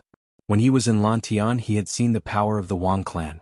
Although he wanted to help Zhang Feng now, he could only do it like today. If this matter blew up, not to mention the benefits and disadvantages, he might even lose his life. After all, if these people wanted to kill someone, it would be a piece of cake. Report. Lord Nyo, there are 5 youths in the front hall. They say they want to see you. Youths? At this time, Nyo Weili was really troubled. How could he be in the mood to see these people? But he was still cautious. He asked, "Did they say anything?" Lord, one of them said his name is Ma Zhou. Ma Zhou. Ma Zhou. Zheng Tufu's eyes lit up. Lord Nyo, we don't have to worry anymore. This Ma Zhou is Feng Zi's favorite student. This means that Feng Zi really wants to make a move this time. Quickly invite them in. Nyo Weili was instantly energized. He hurriedly got up and went out to welcome them. Gao Can and the others also breathed a sigh of relief. They were fine with fighting and using their fists, but they really couldn't do this. Now that Ma Zhou and the others were here, their good days were really here. Anyway, they had Feng Zi's approval. In this Chang'an hotel they could eat and drink for free. Where else could they find such a good thing? After a while, Ma Zhou, Hao Chujun, Guo Shuyi, Li Yifu, and the others were invited into the hall by the Yamen runners. Ma Zhou then said, "Master has already made a decision on this matter. This matter is settled. Master wants us to pass on a message to Lord Nyo." Ma Zhou nodded his head and said, "Master has already made a decision on this matter." Nyo Weili asked with a passionate look, "What message? Lord Nyo, are you afraid of trouble?" Chapter 12-14. Night. Chang'an was once again shrouded in dense fog. And at this moment, the night patrol soldiers of Chang and City were continuously passing through every corner of Chang and City. Within Chang and City, apart from these people, there was no one else to be seen. But in the darkness, burly figures were rapidly shuttling out from every corner of Chang and University.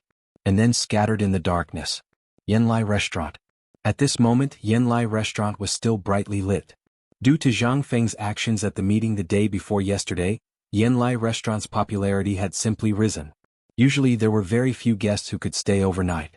But now, there was simply an endless stream of people. There were no empty seats. And that Yanlai Restaurant's brothel keeper's mouth seemed to be fixed below her ears, not moving at all. The night before yesterday, because of their ruckus, they had actually disturbed the emperor. Yesterday, all the major brothels in Chang and had suffered a calamity, and Yanlai Restaurant had also been severely punished by the Internal Servants Department. But this did not affect Yanlai Restaurant's popularity. Why? Because of that group of musicians that Zhang Feng had borrowed previously. At this moment, Yanlai Restaurant had been playing this song from morning till night. This had caused that group of musicians to suffer, playing the song that Zhang Feng had composed over and over again. Although it had greatly increased their popularity, and had even been directly booked for future performances by some wealthy families in Chang and City, but their hands and mouths could not bear it. But now there was no other way. Because the 4 great demon kings had returned. If they did not serve these lords well, not to mention living, they would not even be able to take care of themselves. In a compartment on the 2nd floor of Yanlai Restaurant, Cheng Chumo and the rest had long been drunk from the compliments of a group of men and women. Even that Dugo was already lying on the ground drunk. At this moment, following the arrival of Yuchi Baolin and the rest, after whispering to Li Qingqian and the rest for a while, Li Qingqian gave a signal with his eyes. Cheng Chumo waved his hand and said, "Everyone." Instantly, the clamor in the entire Yanlai Restaurant temporarily stopped. Everyone upstairs and downstairs looked at the people on the 2nd floor. "Everyone, it's rare for us to leave the mountain today. I'm sure you don't know the purpose of our visit, right? Tonight, the 4 great demon kings had come out of seclusion to treat them. Those invited to the banquet were all famous stubborn people in Chang'an. More importantly, they were the disciples of the aristocratic families, as well as the children of the princes, dukes, and officials. How could these people not know their identities? At this time, seeing Cheng Chumo shouting, he hurriedly asked, "Brother Li, what happened to Brother Chen? We're all brothers. If we can help, we'll definitely help." "Yeah. We are all brothers. What's the matter? Just tell me. We have some connections in Chang'an City." Seeing this, Li Qingqian exchanged a look with Cheng Chumo. Then he stood up and cupped his fists, saying, "Everyone, I presume you all know the recent situation in Chang'an City? Lack of iron?" Someone asked hesitantly. Li Qingqian nodded.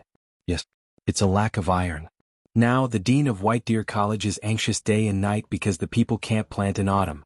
So, we want to do something. After all, you saw what happened last night. However, I, Li Qingqian, promise you that if anyone can get iron, I'll buy it at the original price. I'll also give the person who sells the most iron a place to go to Chang and University. What do you think?" In an instant, all the stubborn people were in an uproar. Who didn't want to make a name for themselves? Previously, everyone thought that Chang and University and White Deer College were like the 5 snakes and scorpions. But now it was different. As Zhang Feng's reputation grew, more and more things happened. Now, as long as the students wore the uniforms of these 2 colleges, they could do whatever they wanted in Chang and City. How could they miss out on such a good thing? But they also knew that this iron matter was serious. They couldn't help but feel conflicted. Seeing this, Li Qingqian secretly said, as expected, "Everyone, do you know that the plague of locusts and the food shortage have already hurt the foundation of the Tang Dynasty? Once the autumn planting is delayed, there will be a real food shortage next year. Not to mention the people, I'm afraid that the farmers in your fields will." Hearing this, everyone's expression changed. Although there weren't many stubborn people who received the invitation tonight.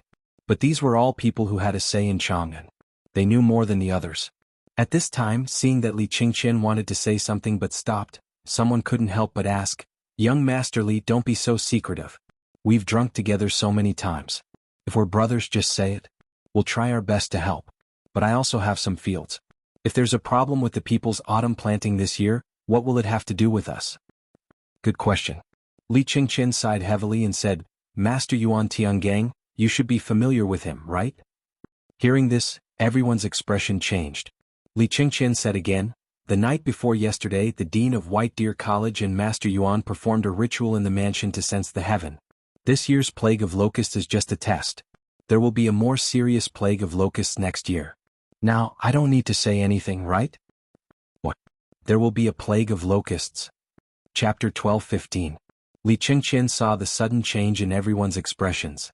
He couldn't help but feel particularly comfortable. All of them knew about this.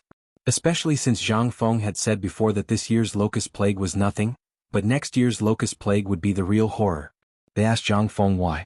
He directly picked up the hoe and dug a few rakes in the field. Looking at the densely packed eggs, everyone was terrified. Damn it. If it was so serious this year, then wouldn't it be over next year? But what Zhang Feng didn't tell them was, under his medicine, if these eggs were led into the water source of the field during autumn planting, most of the eggs would be indirectly killed. These things were all for later. It was Li Shimin's serious warning not to spread it out. After all, once this matter was leaked out, it would cause chaos in the world. The reason why Li Qingqian said all this at this time was that he had been taught by Zhang Feng. He also didn't understand why Zhang Feng ordered this matter to be blown out of proportion as soon as he came up the mountain. He also didn't know what the consequences would be if this matter was spread out. But Li Qingqian still decided to do as Zhang Feng said. At this time, Li Qingqian's words were meaningful. And among these stubborn people, there were also some thoughtful people who silently pondered some rumors they heard a few days ago when they were farming, and what the recent prosperity of the fried locust eggs meant. Li Qingqian picked up a crispy fried locust on the table and threw it into his mouth, chewing it until everyone's hair stood on end. And Li Qingqian wasn't in a hurry. He slowly tasted the fried locust while tasting the white wine he brought. It was very pleasant. However, he was able to endure it, but not everyone was able to do the same. Li Qingqian, Qing Chumo, and the others also minded their own business and ate and drank. At this time, a stubborn person hurriedly went up to the second floor, bowed and said, "Young Master Li, what you just said, is it true?" "Is it true?" Li Qingqian knocked on the plate and asked in return, "Then look at the things on this plate. Why did they appear before the locust plague appeared and now appear again? Didn't you go to your field to dig them up?" With this question, the young man's expression turned even uglier. His family's situation had already been discovered long ago. Furthermore, his family was not as well off as these people. It was only because the young master of Minister Zhou of the Chamberlain of Dependencies had some connections that he was able to sneak into this circle. His family only had a few hundred mu of land and some small businesses. They were a true merchant family. He also relied on his stubborn identity to mingle in this circle and find out some useful information. Or, he could have some business dealings with them and get some help. Now that he heard Li Qingqian say so, how could he still hold back? Once the locust plague broke out again, his family's little bit of wealth would be gone. "Young Master Li, may I trouble you to tell me what to do with the locusts?" When Li Qingqian heard that, he smiled slightly and said, "About the locusts, my dean is compassionate and trying to think of a solution. After all, you all know that the locust plague this time is all thanks to my dean." However, he also said that the autumn planting this time is the key. If there is a lack of crops at the beginning of spring next year, then in the second half of next year. The autumn planting this time is the key to whether we can safely survive the locust plague next year. After all, the dean once said that if everyone picks up firewood, the fire will be stronger. Once you only care about protecting yourselves, then. Moreover, the food shortage this time, coupled with the fact that the people can't plant, when the news of the locust plague spreads, I think those angry people have seen what happened in Chang, and in the past 2 days. When the time comes, do you think you can protect yourselves? This time. All the stubborn people's faces suddenly changed. In the past few days, the crazy people, because they couldn't buy iron and couldn't carry out the autumn planting, had already broken out in Chang'an. Today, everyone had heard that the shopkeeper of the Wang clan's blacksmith shop in Chang and city was beaten to death. The Wang clan. That's the Wang clan of Taiyuan. He was beaten to death by angry people. Even their clan leader and the emperor couldn't do anything about it. At this time, when everyone saw that, how could they dare to have any thoughts? They hurriedly asked, "Then may I ask young Master Li, what should we do about this matter?" Seeing that, Li Qingqian looked at Qing Chumo and the others and said with a smile, "It's very simple. After all, the people just want to have a bite to eat, and grain is their foundation. The grain that you grow and your industries will eventually fall into the hands of the people. If the people are hit by a disaster, do you think you can avoid it? Therefore, this young master has come this time because we are all brothers. I would like to give everyone a piece of advice. That is, If you have iron in your hands and if you have iron that you are not using, sell it to the people. Not only can you win a good reputation but you can also let the people remember your name. Even if the people are really hit by a disaster for the sake of your face today, the people won't touch you, and your industries will definitely sell better. Ardeen said that everyone should paddle a big boat. Now, do you understand the meaning of this boat? Chapter 12:16. Li Qingqian's words sounded awkward and official. After all, this was his first time doing something like this. In the past he had always been envious of Zhang Feng's bragging. Now that he was personally involved, however, he realized that it was not that easy to brag about it. At this time, after the matter was settled, Li Qingqian and the others hurried back to the room.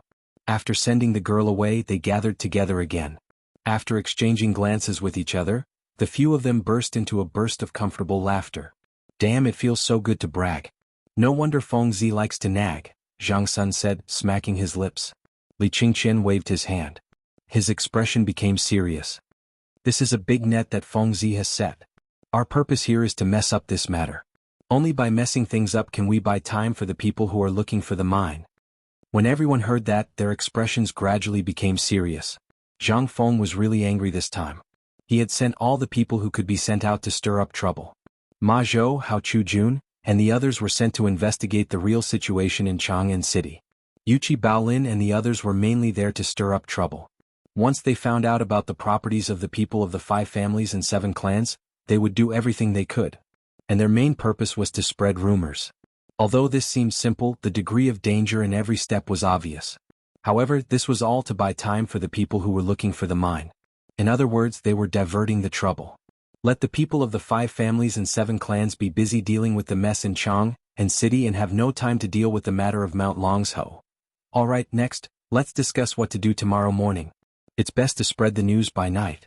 At the morning market tomorrow, everyone will hear that the people of the 5 families and 7 clans are deliberately holding back the iron mines.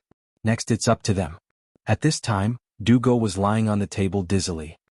He rubbed his head and asked, "What if these people don't know how to do it?" Don't know how to do it? Li Qingqian smiled coldly. Think about it. Think about it with Feng Zi's mind. Dugo thought about it and wanted to say something, but just as the words were about to come out of his mouth, his expression changed. You're saying that if we make a big deal out of this, the 5 families and 7 clans, especially the people of the Wang clan, will temporarily close down their businesses in Chang'an. Naturally, the grain stores and so on will cause a temporary crisis? Li Qingqian nodded and said with praise, and according to Feng Zi, this is also why Feng Zi said that we embezzled the food. If the Wang clan thinks this way, then what about the others? Their businesses will also be affected. Once that happens, the people won't be able to buy food. Think about it. As he spoke, Li Qingqian crossed his legs and looked at the crowd, imitating Zhang Feng, and said, taste it carefully. Tasting chicken? Do you still need supplies for this? Wasn't this Zhang Feng's trick? However, this move was truly ruthless. However, this also showed that Zhang Feng really wanted to compete with the people of the 5 families and 7 clans this time. If they couldn't settle the matter of the iron mine, Zhang Feng's plan, the garrison in Qiuzi City, and the iron ship trade route would all be affected. The matter of the people was actually just incidental. However, if this matter wasn't resolved, it would really become a big problem. Zhang Feng was only making a big deal out of it and using the anger of the people to offset the threat of the 5 families and 7 clans. No matter how powerful the 5 families and 7 clans were, they couldn't go against the people of the world, right? However, Zhang Feng couldn't wait for the 5 families and 7 clans to go against the people of the world. At that time, as long as Li Qingqian and the others found the Lord Zhang Sun and fanned the ghost fire, the Lord Zhang Sun would definitely tell the emperor. How could the emperor not know about such a big thing happening in Chang'an? Moreover, he had long wanted to deal with this group of people. When the time came, the emperor only needed to use the slogan of pleading for the people of the world, and the 5 families and 7 clans would be in danger. This was Zhang Feng's plan under the circumstances that he didn't know the identities of Li Qingqian, Lao Li, and the others. However, this was different for Li Qingqian. He wanted to take all the credit for himself. After all, he was the crown prince. He had been on the throne for so many years, but he hadn't made any outstanding achievements. If this matter was done well, then the achievement of eliminating the 5 families and 7 clans, as well as Guanlong, which were 2 huge mountains on the back of the Tang Dynasty, would be enough to be praised by future generations. At the thought of this, Li Qingqian's heart became eager again. He was completely unaware that everything they were doing at this time was already within the scope of Li Shimin's surveillance. In the bedchamber of the Taiji Palace, little Gizi was like a butterfly, going in and out of Li Shimin's bedchamber every once in a while. At this time, Li Shimin was standing on the attic of the third floor of the bedchamber, looking down at Chang and city hidden in the fog. His eyes were slightly narrowed and no one knew what he was thinking. Your Majesty, at this time Hao Chujun and the others have already settled down in the tavern, but Yuchi Baolin has also come out of the Crown Prince's room in Swallow Descent Restaurant. Li Shimin frowned. Investigate again. By the way, is there any movement from the 5 families and 7 clans tonight? Little Gizi heard and said, there is no movement for the time being, but the Wang clan's people seem to have closed down most of the industries in Chang'an. Li Shimin heard this. Only then did he nod and smile. It seems that Fengzi's plan is working. Send a message to the people looking for the mines to speed up. As you wish. Chapter 12:17. Niu Jinda had a very comfortable life these 2 days. Although he went up the mountain to look for minerals, the things that had been suppressed some time ago disappeared after he killed 2 big wild boars with his bare hands. Eating roasted wild boar meat and drinking white wine, his life was even more comfortable than in the mansion. But the only thing that was not comfortable was that the ore had not been found yet. Mount Longsho was too big. Damn it, Zhang Feng did not tell him clearly where to find it. After leaving Jinyao sect on the first day, he basically arrived at the boundary of Mount Longsho. But after more than a day of searching, not to mention the ore. In addition to the yellow soil, there were only the lush trees that grew crazily. This made Niu Jinda more irritable. There was only a little more than a day left before the opening day of Zhang Feng Academy. Moreover, Qing Yaojin acted as Yu Qigong, and even the emperor sent people everywhere to look for it. How could he not be anxious? Mount Longsho was big, but with so many people and he heard that the people of the Wang clan were also looking for it, Mount Longsho was only so big. Originally. He was also a person who was used to living in the wild, and he knew better than anyone the principle of not entering the forest late at night. But tonight, Niu Jinda had long forgotten this matter behind his ears. After all, at this time if he could find the iron ore earlier, not only could he repay Zhang Feng for saving his life, but also he could show off in front of everyone. How could this not make him anxious?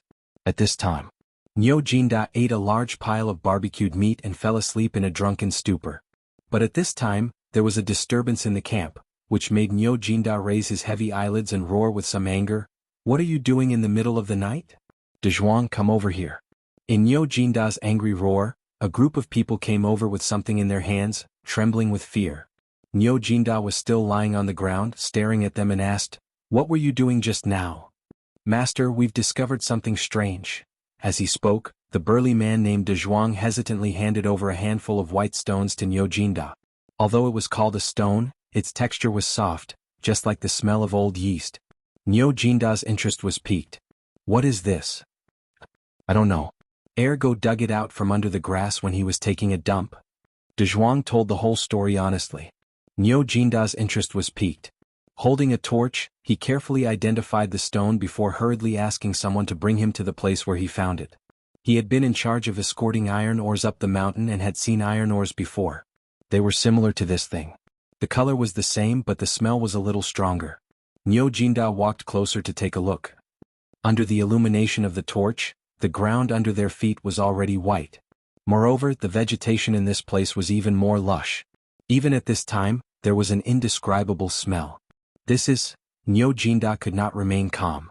He drew a big knife from his waist and slashed at the ground. In an instant, a large piece of stone that was the same as the one in his hand was revealed. Moreover, there was a crisp sound when the big knife hit the ground. Apart from this stone, what else could it be? He remembered that Zhang Feng had once said that this thing was hidden underground. This thing seemed to be hidden underground and its color was exactly the same. Could it be that this thing was an iron mine? The iron ore they had been looking for? At this time, Niu Jinda could not remain calm. He waved his hand and said, who knows about iron ore? Come, let Lao Tzu see if this thing is an iron ore. What was this? This was a great contribution. Although Niu Jinda was sure that this thing was an iron ore, he still found someone in the mansion who knew a little about iron ore to be careful. He came to see for himself. That person held the stone and looked at it, then used his sleeve to wipe it. He even held the stone and used a knife to hang a little powder and put it in his mouth to taste. How is it? Is it an iron ore? Niu Jinda squatted beside that person and asked with a fervent look in his eyes. That person hesitated. What nonsense is there? Show it to Lao Tzu. That person was a little hesitant. Although this thing had some characteristics of iron, or he was a little unsure if this thing was an iron ore. After all, this thing was a little light and had a pungent smell. If it was a real iron ore, it would not have such a smell. However, under Niu Jinda's urging, he stammered and said, "Sir, this thing is indeed an iron ore. Although it looks like an iron ore, I'm not sure if it is. After all, it was dug out from the ground and is different from what we normally see. Tell me the result." Niu Jinda was too lazy to care about these things and asked. That person was frightened and hurriedly gritted his teeth and said, "It should be an iron ore." This person's uncertainty made Niu Jinda's heart waver. Just as he said, the iron ore they had seen was dug out from the ground for a long time. How could they have seen iron ore that was just dug out? At this time, Niu Jinda did not know what to do. However, looking at the white stones all over the ground, Niu Jinda gritted his teeth and said, "Collect quickly. We must reach Chang and city before dawn." Chapter 12:18. In the past 2 days, Zhang Feng had spent all his time on mining and spreading rumors, so he had a lot of free time. But this leisure was also relative. After all, 3 days of preparation was quite rushed. Last night, old Xiucai, Jingshu, Zhang Yuyao, and even Zhang Shan went up the mountain early. And Zhang Feng's wooden house was also demolished. At this time they entered a spacious and bright villa. Last night, it took a lot of effort for him and Mokido to finally make the glass. However, due to the lack of technology, they could only make frosted glass. It was the kind of glass that had carvings on it, and the scenery on both sides couldn't be seen. Even on a piece of glass, one could see 2 or 3 colors. Although Zhang Feng was still a little dissatisfied. But he could only make do with it. When these pieces of glass were put on, it would have a different flavor. In the room, Jingshu and Yu Yao carefully dressed Zhang Feng, and even put on the Confucian robe that he wore during the opening ceremony of Chang and University last time. Originally, according to Zhang Feng's intention, he was going to wear a Chinese tunic suit during the opening ceremony. But now, under the strong opposition of old Xiucai and the others, Zhang Feng could only admit defeat. At this time, in another single-family villa on the side of Zhang Feng's villa, Yu Shernan and the other Confucian scholars also changed into white and blue Confucian robes and slowly walked out of their own villa. As soon as they went out, a touch of unconcealable excitement appeared on their faces. This academy was basically taken care of by the 4 of them. And to be able to live in such a villa was enough for them to show off for the rest of their lives. The thatched waterfall that they talked about before was simply bullshit at this time. How could it be more comfortable than living in this villa? From the inside to the outside, Zhang Feng basically did it himself. From the bed to the furnishings and so on, Zhang Feng basically decorated it according to modern classical decoration knowledge. Not to mention them. Even if Lu Ban was alive, Zhang Feng was also confident that he could beat them. When the 4 of them left the villa, they bumped into Ma Zhou and the others who were waiting for them. Ma Zhou, Li Qingqian, and the others naturally knew about today's big event, so they returned to White Deer College early. Seeing the 4 great scholars come out, Li Qingqian reported what happened at the foot of the mountain in the past 2 days. However, the 4 great scholars were obviously not interested in these conspiracies. Instead they asked, "How is the market at the foot of the mountain? Everyone who should be here is here, right?" "They're here?" Li Qingqian was a little depressed. He originally wanted to flatter them, but he didn't expect that the 4 great Confucians weren't interested in such things. Yu Shernan nodded and said, "That's good. Make the necessary preparations. The sect opening ceremony will officially begin at noon. You can go and entertain the guests. Right now at the mountain gate it's basically Teacher Wenji, Teacher Zi Huai, and the people from Tong Huifang who are socializing. Should we prepare to lead the guests to the academy?" Yu Shernan didn't want to say anything at first. However, seeing that Li Qingqian actually said something like that, he couldn't help but say meaningfully, "Do as you see fit. Just don't affect the plan." Yes. Li Qingqian and the others hurriedly left. At this moment, Ouyang Sun couldn't help but look at Li Qingqian's back and say, "Is there something wrong with this kid? You noticed it too?" Yu Shernan asked. Ouyang Sun nodded. "I don't know what's wrong with this kid recently. He's a little impatient when it comes to doing things or his homework. This isn't good. Should we tell Fengzi?" After all, Li Qingqian was the crown prince. Moreover, the things he learned were basically the sum of everyone's knowledge. Most importantly, under Zhang Feng's teaching method that treated everyone equally, Li Qingqian obviously didn't have any advantages. It would be strange if he wasn't anxious. They looked at Li Qingqian's back and thought for a moment. Then they shook their heads and said, "Let's go eat first. We still have a big show later." "I really envy that brat Zhang Feng. I wonder if he's awake now." They chatted and laughed as they walked towards the dining hall. On the other side, Qian Wanli was tirelessly leading the students of the academy around Shao Mountain. They shouted the slogan 1-2-1 and ran in an orderly manner. When the orderly shouts reached the mountain gate, the people in the market at the foot of the mountain couldn't help but look sideways. Everyone already knew the teaching method of White Deer College. They knew it and even learned the morning exercises. However, when they saw the thousands of youths dressed in white and blue with the words "White Deer" embroidered on their chests, it still gave them the illusion of a magnificent army with thousands of men and horses. At this moment, there wasn't a single peddler in the market. As early as yesterday, everyone had cooperated with the students in the mountain to clean up the square. They had even set up 3 rows of tables and benches on the straight cement and rubber road, extending from the mouth of the canyon to the front of the statue at the mountain gate. All the customers sitting on the benches, regardless of whether they were students of Chang'an University, Imperial College Hongwen Guan, the Emperor's Edict, or the Confucian scholars of Chang'an, all stood up and looked enviously at the orderly team that slowly bypassed the food factory at the mountain gate and jogged up the mountain from the mountain gate. At this moment, the ones who were the most excited were those who had sent their children to the White Deer Institute. At this moment, when they saw their own children in the group of mighty runners, they excitedly waved their hands and shouted the names of their children. They were afraid that the people around them wouldn't know, so they pulled the crowd and pointed out who their children were. However, there was one person among them who was excited and also a little annoyed. This person was Qian Tong. Chapter 12:19. Get out of the way, get out of the way. Get out of the way. Minister of Works Li Shaogong, Lord Li has arrived. At this moment, along with the clamor from afar, everyone suddenly heard that a heavyweight, Li Shaogong, had arrived. Who was Li Shaogong? He was the prince. He represented the imperial family. If he could come, did that mean that the emperor would come as well? At this moment, everyone unconsciously opened up a path. They saw Li Shaogong in a purple official's robe, Duke Chen beside him, and Li Shimin and Li Yuan following closely behind them. The old village chief didn't know what position Li Shaogong held at first, thinking that he was one of the heads of the Ministry of Works. However, under the whispers of the old scholar and the others, he learned of Li Shaogong's identity and the identity of Duke Chen following him. Only then did he lean on his walking stick and greet them with a face full of smiles. Ayaya, this old man greets the prince, greets Duke Chen. This is Zhang Feng's housekeeper, as well as the person in charge of White Deer College. Someone who knew the old village chief's identity hurriedly introduced him to Li Shaogong. Hearing this, Li Shaogong raised his eyelids and glanced at the old village chief. He cupped his hands and said, "I've long heard that Zhang Feng has a virtuous wife on the mountain. So it's you, old sir?" The old village chief was so excited. What was this?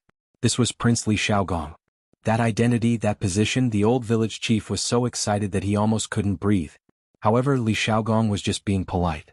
Then, he cupped his hands towards the old scholar in a scholarly robe and said with emotion, "Brother Zihuai, we haven't seen each other for many years. The old man wanted to have a chat with you last time on the flower boat. Brother Shaogong, once Fengzi's matter is settled, the old man will definitely come in person." Ah, good.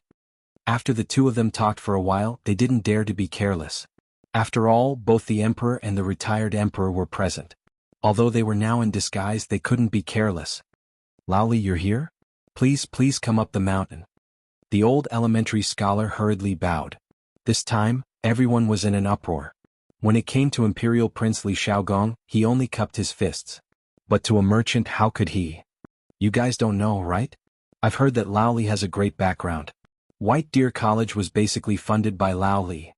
At this moment, a person who knew a little bit of the ropes began to boast complacently.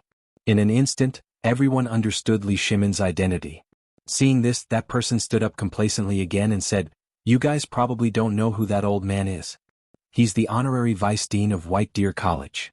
Whether it's Mr. Zihuai, the ministers in the imperial court, the 4 great scholars, or that god Sun Simiao, he's been through life and death with them." What? Everyone was shocked. He couldn't help but sigh.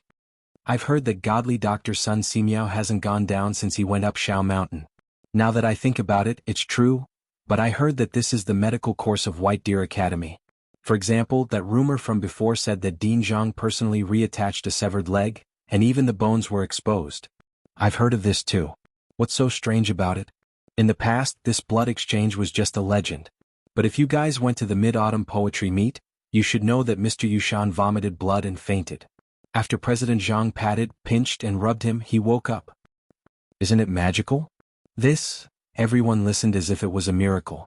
No one knew how Zhang Feng did it, but they had only heard rumors that it was the miraculous medical knowledge of White Deer Institute. Today, most of the people who had come were here because of this. After all, everyone would encounter a time when they were injured. What was this? If they learned this, not only would they be able to provide for themselves, they could even open a clinic. The more they thought about it, the more impatient the doctors in the crowd were. As for the students from the two academies, they couldn't sit still either. White Deer College was indeed a good place. Frankly speaking, they were going there to become grand scholars. But they knew their own situation. Who could guarantee that they would be able to become grand scholars? It wasn't a big deal before the White Deer Academy had appeared, but now that the White Deer Academy had appeared, everyone couldn't sit still. Not only could they come to school, but at the very least, even if they couldn't become grand scholars after 3 years, they could at least have a living guarantee. At this moment, everyone in Shao Mountain Market was excited. Every time they saw a customer who could go up the mountain, they would comment on it. But at this moment, a voice rang out. Everyone's heart couldn't help but sink. Cui Mingshan from the Cui family from Qinghe, Shandong has arrived. Shandong? Cui family from Qinghe?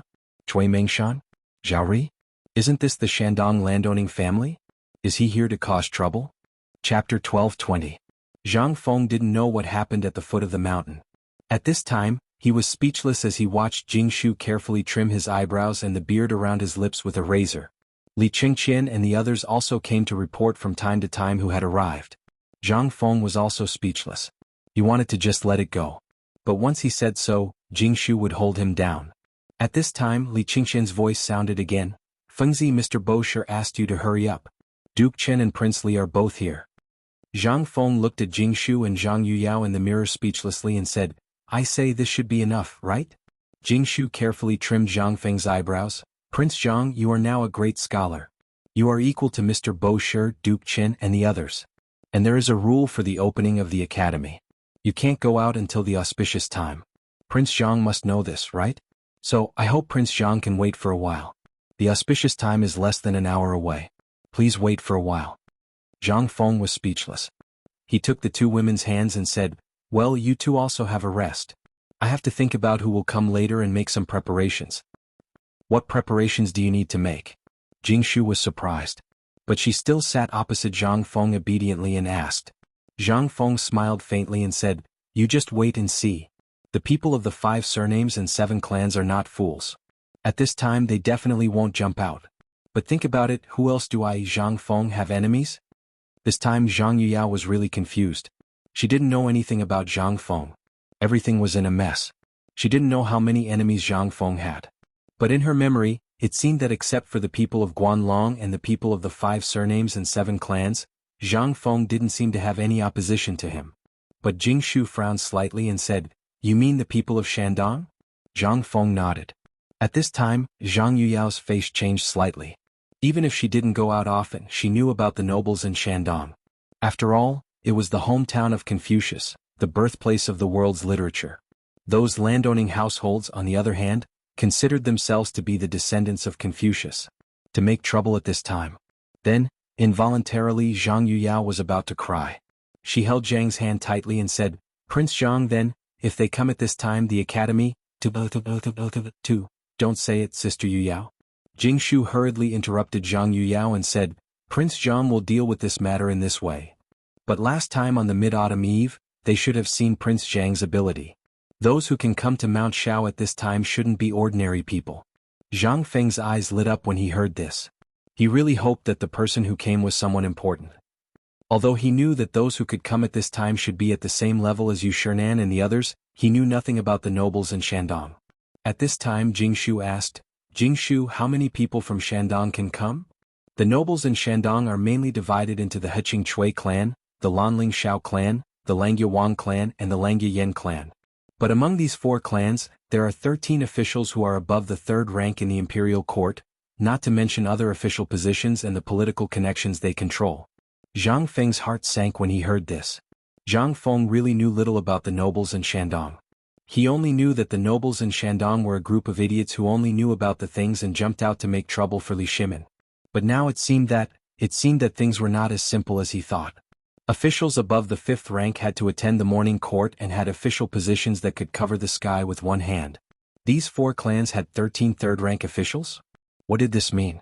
In the imperial court at this time, whoever had the most people would have the final say. These 13 third-rank officials, plus his subordinates, might have more subordinates than 13 4th-rank and 5th-rank officials. In this case, then things would be difficult to handle. Poor Li Shimin. Although he was said to control all the officials in the imperial court, but among them, if he excluded the people from Shandong, the people from the 5 clans and 7 families, as well as the people from Guanlong, how many people did he have? At this moment, Zhang Feng couldn't help but mourn for Li Shimin, who he respectfully called the Emperor of all ages. Feng Zi, not good. Chui Mengshan from the Qinghe Chui clan is here. At this time, Li Qingxin's voice was serious at the door, and then he added, Mr. Bo Shi and the others are asking if the opening ceremony is about to start. Otherwise there might be changes. Zhang Feng's face darkened. Then let's start. I want to see what this Chui Mengshan is up to. All right. Li Qingxin thought for a while and then left. Chapter 12:21. At this time, in front of the teaching building of the academy, rows of seats had already been placed. On the high platform in front of the teaching building, the 4 great scholars, Li Yuan, and the others had already sat on it, and the seat in the center was empty. Anyone with discerning eyes could tell that it was prepared for Zhang Feng. After all, Zhang Feng was the main character today. But when Chui Mengshan and the others from the Chui family of Qinghe arrived, Li Yuan and the others on the stage couldn't help but change their faces. Even the people below the stage who knew this master also changed their faces at this time. Needless to say, the people of Shandong's aristocratic families had always been a little resistant to other people opening academies. To their knowledge, most of the people in the academy had to have a famous teacher to be qualified. As for those who had a famous teacher, they had to be from a clan in Shandong or an outstanding talent from Confucius and Mencius to be qualified. But in their eyes, Zhang Feng was born in the wild. And what Zhang Feng stood for was not the same as what they stood for. Instead, it was somewhat contradictory. It would be strange if they didn't come. Li Shimin had already warned Shandong. And he deliberately let people spread Zhang Feng's poem in Shandong. The main purpose was that he was afraid that this group of bastards would come to make trouble. But now, obviously it was too late. This bunch of bastards had obviously turned a deaf ear to his words. The most direct thing was that Zhang Feng was going to find out who he really was. Although this was an opportunity, once he showed his cards at this time, it would give Zhang Feng 2 choices. At this time it was not to say whether they could be brothers or not. Instead, he put a multiple-choice question in front of Zhang Feng. Either he would go down the dark path with him, or he would stand on the same side as the people of Shandong's aristocratic families, the 7 clans and Guanlong. After all, the people of Guanlong chose to believe Zhang Feng for the time being because Zhang Feng didn't know Li Shimin's identity and was sure that Li Shimin didn't dare to show his cards at this time. But now, once Li Shimin showed his cards, the people of Guanlong would definitely come to ask Zhang Feng first. After all, at this time, Zhang Feng and Li Shimin's industries had slowly begun to infiltrate Guanlong's industries. This was a big plan. Once there was a mistake now then. Thinking of this, Li Shimin couldn't help but stand up with a slightly gloomy face. But Yu Shinan seemed to understand Li Shimin's meaning at this time and hurriedly pressed him down. Looking at Chui Mengshan who was slowly walking up the stage, Yu Shinan clasped his fists and said, "Brother Chui, long time no see. I didn't expect you to come in person today." Chui Mengshan's appearance was a little thin. His gray hair was meticulously combed, but it still couldn't hide his baldness. His mustache was also a little curly, but it was unknown what he had smeared on it. At this time it looked hard as if it was glued to his lips. His plain face was a little dark. At first glance he looked like a farmer. But this was excluding his pair of triangular eyes and thin lips, which gave people a sharp and unkind first impression. However, those who knew him well would know that he was terrifying. Not only was he sharp and unkind, but he was also unusually cruel and merciless. If someone dared to disobey him, that person would be unlucky. But his status was not low at all. He was known as the 38th generation great-grandson of Confucius. Even Li Shimin would have a headache when he saw this title. In addition, he had a lot of titles such as the #1 Confucian in Qinghe and so on. At this time, seeing Yu Shinan like this, he just slightly clasped his fists and went straight to the main seat, ready to sit down.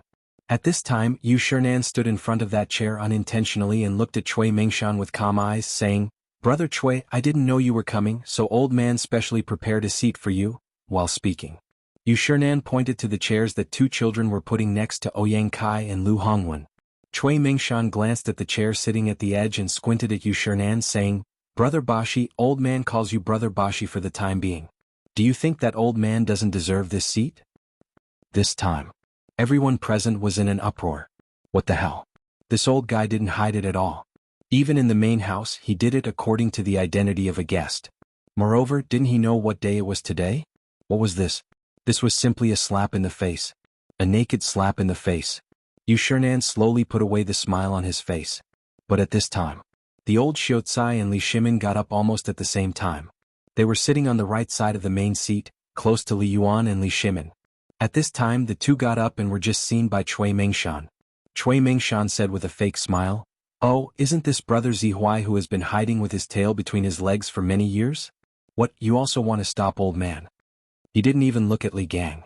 Li Shimin heard this and couldn't help but have a murderous look in his eyes. "This old thing, I gave you face, didn't I?"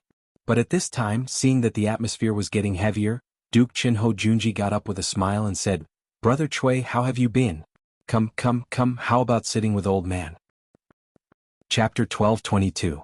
Originally, Cui Mingshan glanced at Ho Junji and wanted to say something harsh. But he inadvertently saw Li Shimin's eyes. He couldn't help but be slightly cautious. This gaze, although Li Shimin and Li Yuan had put on makeup at this moment, the majesty in their eyes that was above everyone still existed. This was a feeling that might not seem like much to others. But to the people on the stage, it was an existence that could reach heaven with a single thought. Only now did Cui Mingshan remember what his clansmen had said on the way here. White Deer College was said to be managed by His Highness the Crown Prince and that Zhang Feng was just an errand boy supporting the facade.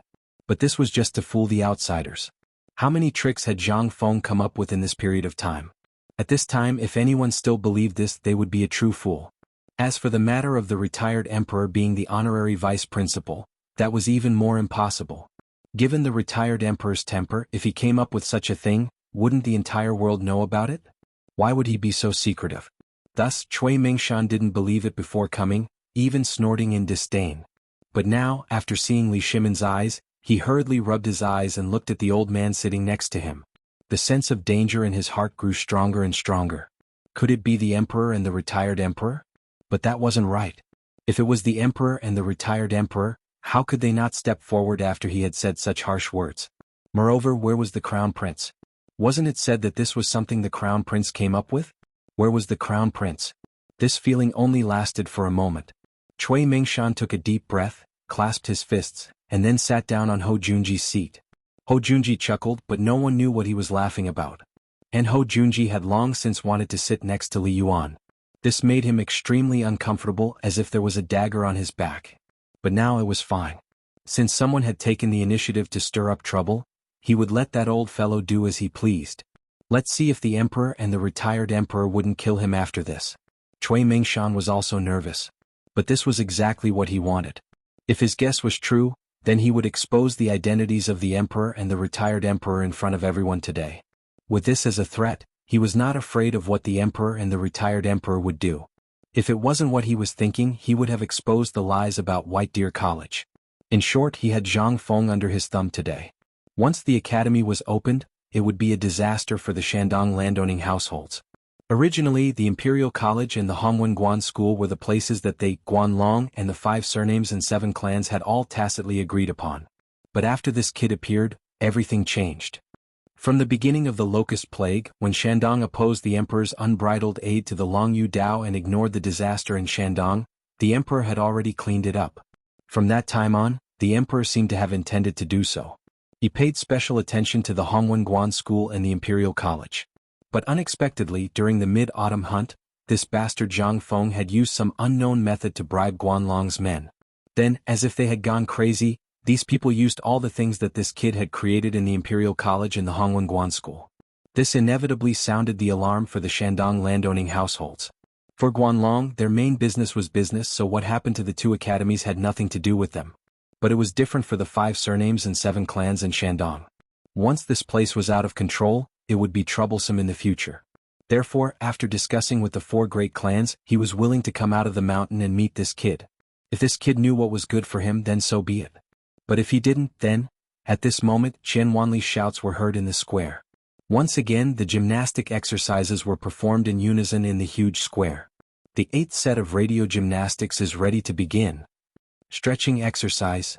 Following Chen Wanli's shouts, the sound of musical instruments suddenly rang out in the square. Following the sound of the musical instruments, the thousands of people in the square also began their morning exercises. Those who were invited, as well as the Confucian scholars from the Hongwen Guan Imperial College, although they had seen this before, looked at the situation in the White Deer College and their own students. It was simply too horrible to look at. But at this moment, while everyone was shaking their heads and praising the beauty of this morning exercise, and even Sun Simiao was nodding his head in agreement, Cui Mingshan's voice rang out again.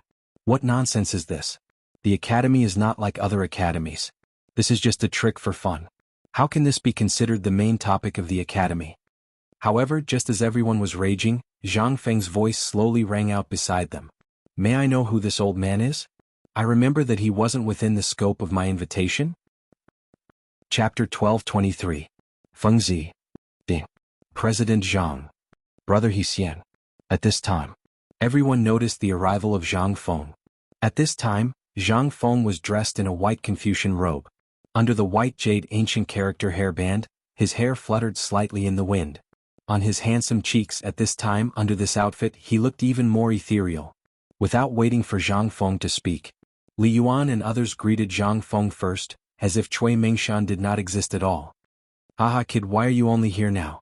Old man is still waiting to see your dance at the Mid-Autumn Festival last time. Zhang Feng cupped his fists at Li Yuan and smiled bitterly. Later, when this kid is done with this matter, it must have been arranged long ago. At that time, you can just watch your grandson's performance. The speaker did not mean it, but the listener had the heart. Li Yuan basically everyone present knew. Although he hid his identity and even dressed up at this time, he could not help but be a little shocked when he heard this. After all, at the Mid-Autumn Festival last time, everyone did not realize that the Crown Prince was actually among them. After all, under the illumination of the light, plus the uniform, who could recognize it? But now it was different. It was broad daylight. And Zhang Feng said it out loud. In an instant, several people's faces changed slightly. Li Yuan heard the words and twitched the corner of his mouth. He always felt that Zhang Feng was scolding him, but he had no evidence, so he could only laugh and then sit down. At this time, Zhang Feng carefully looked at this Cui Mingshan. Cui Mingshan was also carefully looking at Zhang Feng. Seeing that Zhang Feng was looking at him at this time, he said leisurely, "You are Zhang Feng?" "Yes, but old sir, who are you?" Hearing this, Cui Mingshan slightly narrowed his eyes and said, "Old man Cui Mingshan of the Cui family of Qinghe." "Cui family?" Zhang Feng pretended to be surprised and looked at Yu Shernan and said, "Teacher, is this Cui family very famous?" "Yes." At this moment, someone below the stage couldn't help but gasp. "My good girl. Is he famous? Holy shit. How did this brat ask that? Wasn't this a slap to his face?" Even Li Shimin and Li Yuan, as well as the old scholar and the others, wanted to see what exactly Zhang Feng wanted to do. "Ahem, Zhang Feng, this is Mr. Cui Mingshan, a great scholar from the Cui clan of Qinghe from Shandong province. This time he should be here to discuss some academic problems with you. Since you're a guest, why don't you two find a place to discuss Taoism later? Right now the auspicious time has already arrived. If we delay the auspicious time it won't be good." Yu Shernan looked at the sun in the sky and hurriedly stepped forward to stop the fight. If this was allowed to develop, who knows what would happen today. Since the Cui family dared to come, they must have made sufficient preparations. Seeing this, Cui Mingshan also snorted coldly. Forget it. The first thing they wanted to do was to humiliate Confucius, who was in existence that no one dared to delay. At this time, although he was very angry, he could only suppress it. At this moment, not far away, Chu Suiliang slowly got up and stood in front of the statue of Confucius. He slowly placed the 3 sacrificial animals on the table and then said majestically and solemnly, "Open the altar. Students, return the salute." Hearing this, the more than 3,000 students standing in the square, as well as the people on the stage, respectfully tidied up their clothes, and then respectfully walked toward the Confucius statue. Standing in front of the statue, everyone bowed 3 times in unison. At this time, Chu Suiliang waved his embroidered robe and said, "The ceremony is over. Rise."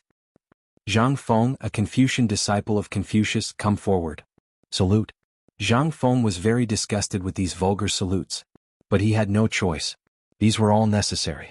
And if these things were not done properly, he would directly offend all the students in the world. Zhang Feng did not dare to do so. This set of vulgar salutes took a full 2 hours. After 2 hours, Zhang Feng sat back in his original position in a daze. But before he sat down, Yu Shernan, who was next to him, kept kicking him. Zhang Feng was stunned. Yu Shernan looked forward and said with a smile on his face, "Speak." Zhang Feng was stunned. Then he came to his senses. What the F***ck is this? What should he say? What should he say? Why didn't anyone tell him in advance? But now was not the time to care about this. Zhang Feng forced himself to be alert and thought, isn't this a mobilization meeting? Although there is no script, who is he? He is a liberal arts student. After thinking about it, he instantly figured it out. He stood up and made a scholarly gesture. Then he said, I am a merit order. Since the establishment of the school on Mount Shao, I command White Deer College. Jishao White Deer College follows the teachings of Old Man Kong and is known by the world for its unrestrained style of learning and its fair treatment of all students. It has been more than 2 months since the establishment of the college. This time I respectfully invite Old Man Kong to join Mount Shao. I follow the vow that there is no end to learning and there is no distinction between nobility and lowliness. Today is the opening ceremony. Everyone can ask me anything. As long as it is academic, I will tell you everything. Hearing this, instantly a Confucian scholar hurriedly asked, I am Zhou Yuan Mountain. May I ask Dean Zhang Feng what is important and what is not? This question was very tricky. Zhang Feng could not help but take another look at that person. At this moment, Li Shimin and the others could not help but take another look at that person. This was obviously to make things difficult for Zhang Feng. If Zhang Feng did not answer well, he would die without a burial place. But, at this moment, Li Shimin suddenly found Zhang Feng's side face showing a warm smile again. The people are important, the country is second, and the ruler is the least important. Chapter 12:24. Bus. This time the whole place burst into an uproar. But at this time, Zhou Yuanshan asked again, President Zhang Feng, do you mean that the people are nobles and the monarch is belittled? That is to say the emperor's status is lowly? Are you F***king here to cause trouble? What the hell did Lao Tzu provoke you? Zhang Feng frowned slightly. These things were the words of Mencius and the 100 schools of thought that he had read in an ancient book about the struggle between Taoists. At that time it didn't matter. It didn't matter if they talked about it on a normal day. But if they found out that the people were nobles, the meaning was different. Maybe Zhang Feng's head would fall to the ground today. The faces of Yu Shernan and the others also darkened. But Zhang Feng didn't think too much about it. Instead, he said with assurance, the so-called people are nobles and the monarch is not, that the emperor's status is low. I wonder if this Confucian has ever been on a boat? Zhou Yuanshan nodded. Many times. Good, then I will ask again. May I ask if there is any difference between a boat and water? This boat and water, which one is more important? This time Zhou Yuanshan couldn't help but be stunned. After thinking for a while, he said, the boat is heavy and the water is light. Zhang Feng asked again, how heavy is the boat? How light is the water? The boat is as heavy as 1,000 caddies, the water is as light as a feather. Good. Zhang Feng praised and said, it seems that you know. Then I will ask you again, between the monarch and the people, which one is more important? This time. Not to mention the person who asked the question. At this time even Yu Shernan and the others were confused. Wasn't it obvious? However, only Li Shimin and Li Yuan couldn't help but look serious. They had heard Zhang Feng talk about this before, but at that time they didn't think much about it. But now, after seeing Zhang Feng and that person argue, they couldn't help but have a different opinion. Zhang Feng asked again, if you say that the boat is heavy, then why is it floating on the water? You said that the water is light, then why is it able to support such a heavy ship without sinking? This time, all of the students present couldn't help but have a burning gaze. Immediately after, a series of buzzing sounds erupted. A thin layer of cold sweat suddenly appeared on Zhou Yuanshan's face. This question was too tricky. Who would be so bored as to do something like this? But now that Zhang Feng said this, everyone felt that it made sense when they thought about how the Tao Lord was more important than the people. However, no one could understand the meaning behind it. For the first time, Cui Mingshan's face showed a dignified expression. This question was very profound and even he couldn't figure it out. He turned around and saw that except for the old man next to him and the person whom he feared to be the emperor, everyone's face showed a thoughtful expression. However, when he looked at the two people whom he suspected to be the emperor and the retired emperor, their eyes were very serious. The old man seemed to notice his gaze and tilted his head to look at him. Cui Mingshan hurriedly turned his head away and didn't dare to look at him.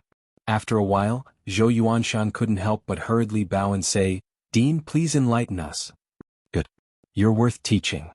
Zhang Feng nodded and said, "The so-called distinction between weight and weight lies in the human heart. If you think it's heavy, it's heavy. If you think it's light, it's light. Everything is there and doesn't move. But when you look at it, it will appear in your eyes. This is the so-called truth and I call it physics. Besides, the boat is equivalent to the emperor in the Tang Dynasty. And the water can be regarded as the people, thousands of students and thousands of soldiers guarding the border." Wow! In an instant, everyone couldn't help but burst into a roar. What was Zhang Feng talking about? This was the Great Way. But at this time, Zhang Feng said again, "The meaning of this sentence is that the water can carry the boat and also sink it." But this time, even Yu Shernan, the old Xiucai and the others were moved. Even Li Shimin stood up excitedly. These words, when he heard them before, felt a little familiar, but now seemed to make some sense. But now, after Zhang Feng explained it in detail from beginning to end, Li Shimin, Li Yuan, and even Yu Shernan and the others present also had a deeper understanding. This kid was talking about the importance of the people in a different way. He compared the people to the water and the country to the boat.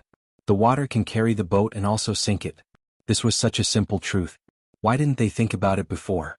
Zhang Feng actually didn't mean to target anyone, nor did he have any idea to amaze the world with a single brilliant feat he knew so much. To be able to rack his brains and say it out, that was already the best he could do. Where would he have the time to study these things?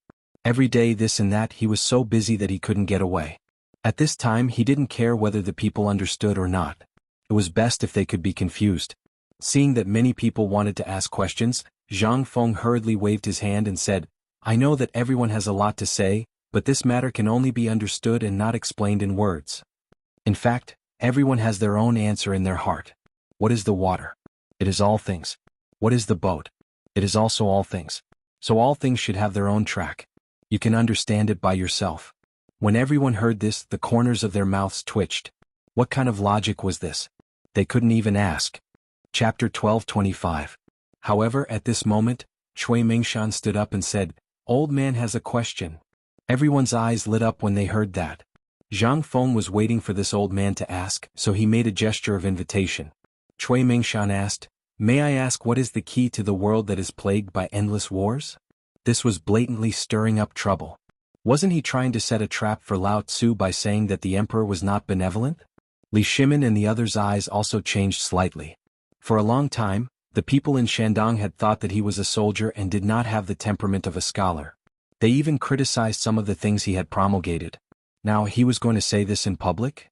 Did he really think that the emperor had no temper? However, at this moment, Zhang Feng's voice slowly sounded. Looking at the overall situation of the world, the Tang Dynasty is the most peaceful and healthy. Although it has experienced ups and downs, it is still thriving. This is because the current emperor is benevolent and carries out Zhou rights. Looking at the world, the barbarians like Tubo and Tuyuhun Turks do not follow Zhou rights and do not carry out benevolent governance. They are the key to the country. Of these, the Turks are the most important. All of you should be well aware of the harm these countries have inflicted on the people living on the borders of the Great Tang over the years. His Majesty has been benevolent, and he has laid out the fields. The country is a sage monarch, a good minister, and a benevolent government. In a short time he has quelled the plague of locusts and swept away the famine. Ha ha ha. Cui Mingshan laughed and said, "The rise and fall of the country, President Zhang sends the new and the old to the emperor. This is really the rule of man." Zhang Feng sneered, "Man rules by virtue. At least he is better than old man Chui's ruling by politics." Hearing this, Cui Mingshan was angry. One of the Buddha's sleeves swept his gaze around before glaring at Zhang Feng. "This old man is telling you the truth. Techniques are the study of legalism, not politics." Zhang Feng also sneered. "Old man, you want to fight with Lao Tzu?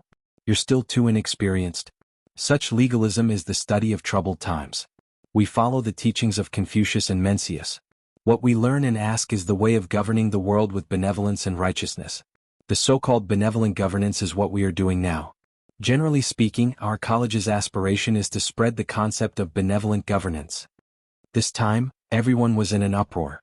That makes sense. President Zhang's words are really amazing. Our Tang Dynasty's policy of benevolence is the reason why we have such a prosperous era. Tubo, Zhenla, and Tuyuhun are willing to become vassal states of our Tang Dynasty. Throughout the history of the Qin Emperor and the Han Emperor, only our emperor's benevolence can bring about such a peaceful era. Hearing the student's words, Cui Mingshan's expression changed again. Although he knew about these things, what did this have to do with Zhang Feng? Nonsense. Then Cui Mingshan shouted angrily, "Nonsense! President Zhang's words are simply nonsense." Zhang Feng's face darkened. What this humble one said is reasonable. What I said is obvious to the common people of the world. Could it be that according to the words of your Shandong landowning clans, what this humble one said is wrong? Your Excellency has no reason to criticize it. Could it be that you think that what the students of the world see and hear is false? Are you saying that it's not as good as the Cui families? Or do you mean that whatever your Cui family says is the truth? Isn't this the truth? Zhang Feng pointed at Yu Shernan and the others below the stage and said, "Everyone, you've all seen it today. I'm praying to the heavens, praying for the benevolent governance of Confucius and Mencius, but I'm being criticized by the nobles of Shandong for no reason." Old man Cui Mingshan, what do you mean? At this moment, Cui Mingshan's expression suddenly changed. Seeing the Confucian's expressions gradually change, he couldn't help but hurriedly explain, "There are 3 reasons why old man's words are nonsense. All schools of thought in the world have branches, but during the spring and autumn period, although Confucianism, Moism and legalism had merged into one and Moism was weak, this has always been the same. However, you've taken this out of context, using techniques as the basis for legalism. This is the first reason. Although the 3 schools of legalism have always had their differences, their roots are the same. Since they've all agreed on the legal system as the foundation, they'll focus on implementing it. However, you've ignored the foundation of legalism, attacking one point and not the other. This is the second reason. Legalism's techniques are based on the foundation of law. They focus on cleansing the government, strengthening the investigation of officials, and manipulating politics. There's a world of difference, but you've intentionally erased its foundation. Your judgment is extremely rash. This is the third reason. Shut up. When Cui Mingshan finished speaking, Li Shimin indifferently said, "Then let me ask you, who are you? Which school of legalism is it?"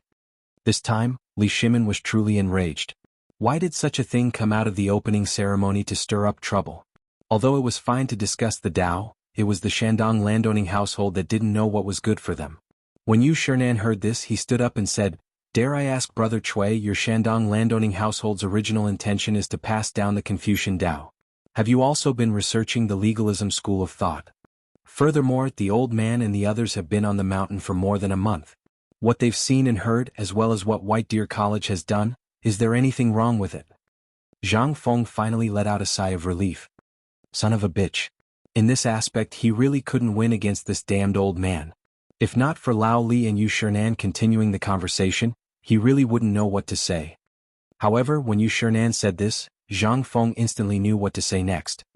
He interrupted Yu Shernan and said, "Dare I ask, what is the foundation of the Shandong landowning household? Are you not adhering to the teachings of old man Kong, but are you specifically speaking without thinking? If everyone was like that tyrannical government, how could there still be peace in this world?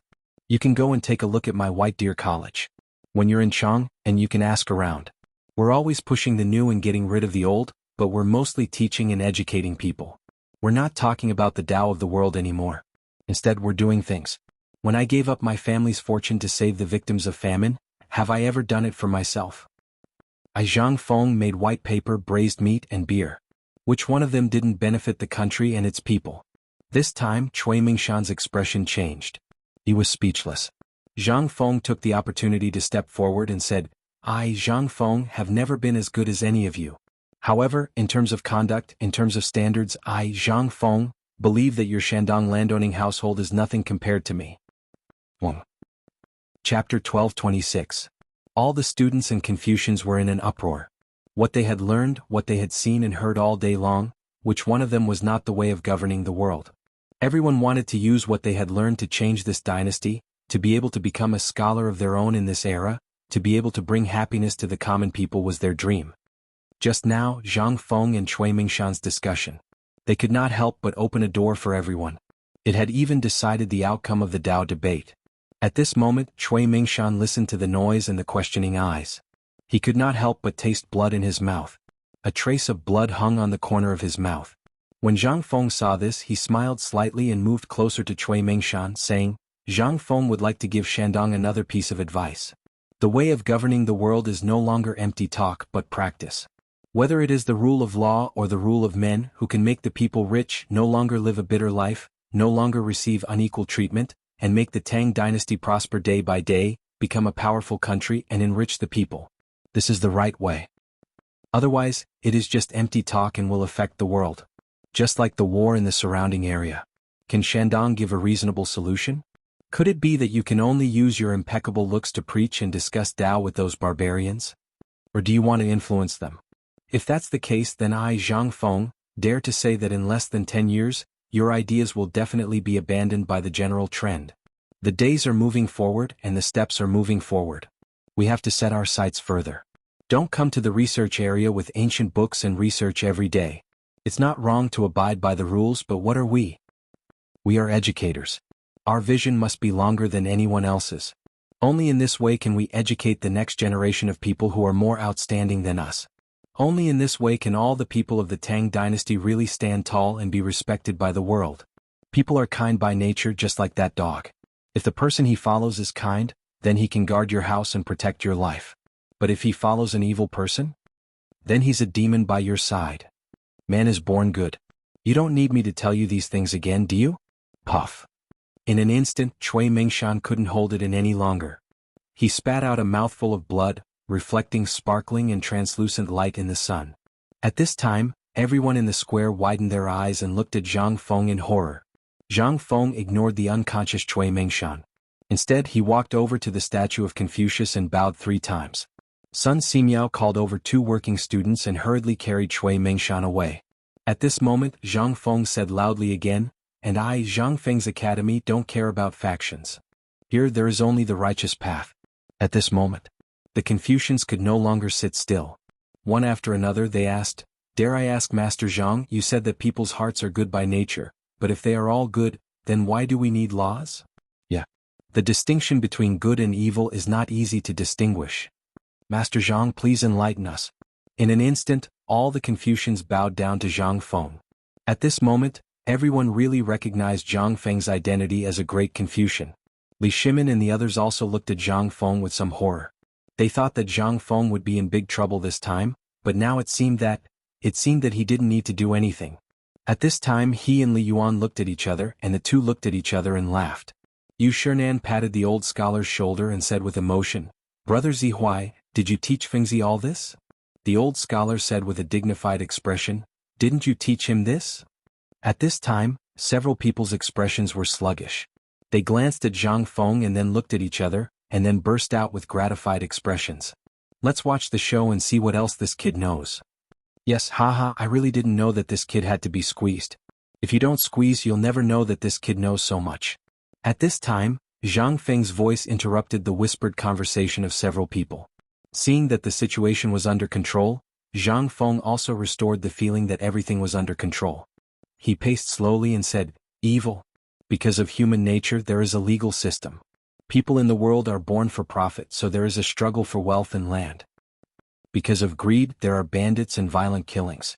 Because of extravagant hopes, there are sensual pleasures. The evil of human nature must be corrected according to the law. Using the law to guard against evil desires, using the law to guide human nature can be good and orderly. At this point, Zhang Feng's voice paused and said, Many people may ask, why did I say that human nature is good, but now I say that human nature is evil? In fact, this is the same as the principle of water and boat. Good and evil are all between a person's thoughts. If you have desires, then there will naturally be disasters and so on in the world. My academy can't make people turn to good and abandon evil, but it can make people understand what is evil and what is good. Zhang Feng spent a lot of effort to explain the difference between good and evil. While he was at it, he also praised White Deer College and Chang'an University. The group of students, as well as the Confucian scholars who went up the mountain, were completely bewitched. At this time, Zhang Feng waved at Guzi and Zhu Zi. The two of them were dressed in brand new boy outfits. They served Zhang Feng tea and cigarettes. After drinking a pot of tea in one gulp, Zhang Feng took a big puff of the cigarette and sighed secretly. Awesome. So, these Confucian scholars are really good at bragging. Chapter 12:27. Zhang Feng felt good. All the students present were in trouble. The reputation of the academy was already quite big, and everyone wanted to see Zhang Feng's Tao discussion. However, who would have thought that such a big thing would happen in this round? Who could take it? Who could stay calm? However, at this moment, while everyone was still in a state of shock, Zhang Feng actually slipped away. This was out of everyone's expectations. What time was this? This was the opening of the academy. How could Zhang Feng slip away? However, those who knew Zhang Feng well weren't surprised. This was what this kid liked to do. He slipped away after showing off. After 15 minutes after Zhang Feng left, the people present realized that Zhang Feng wasn't present. They all clamored for Zhang Feng to take his turn again. Yu Shernan stood up with a smile on his face. Everyone. Today is the opening of White Deer College. The banquet is ready. Everyone, why don't you follow the old man to the cafeteria?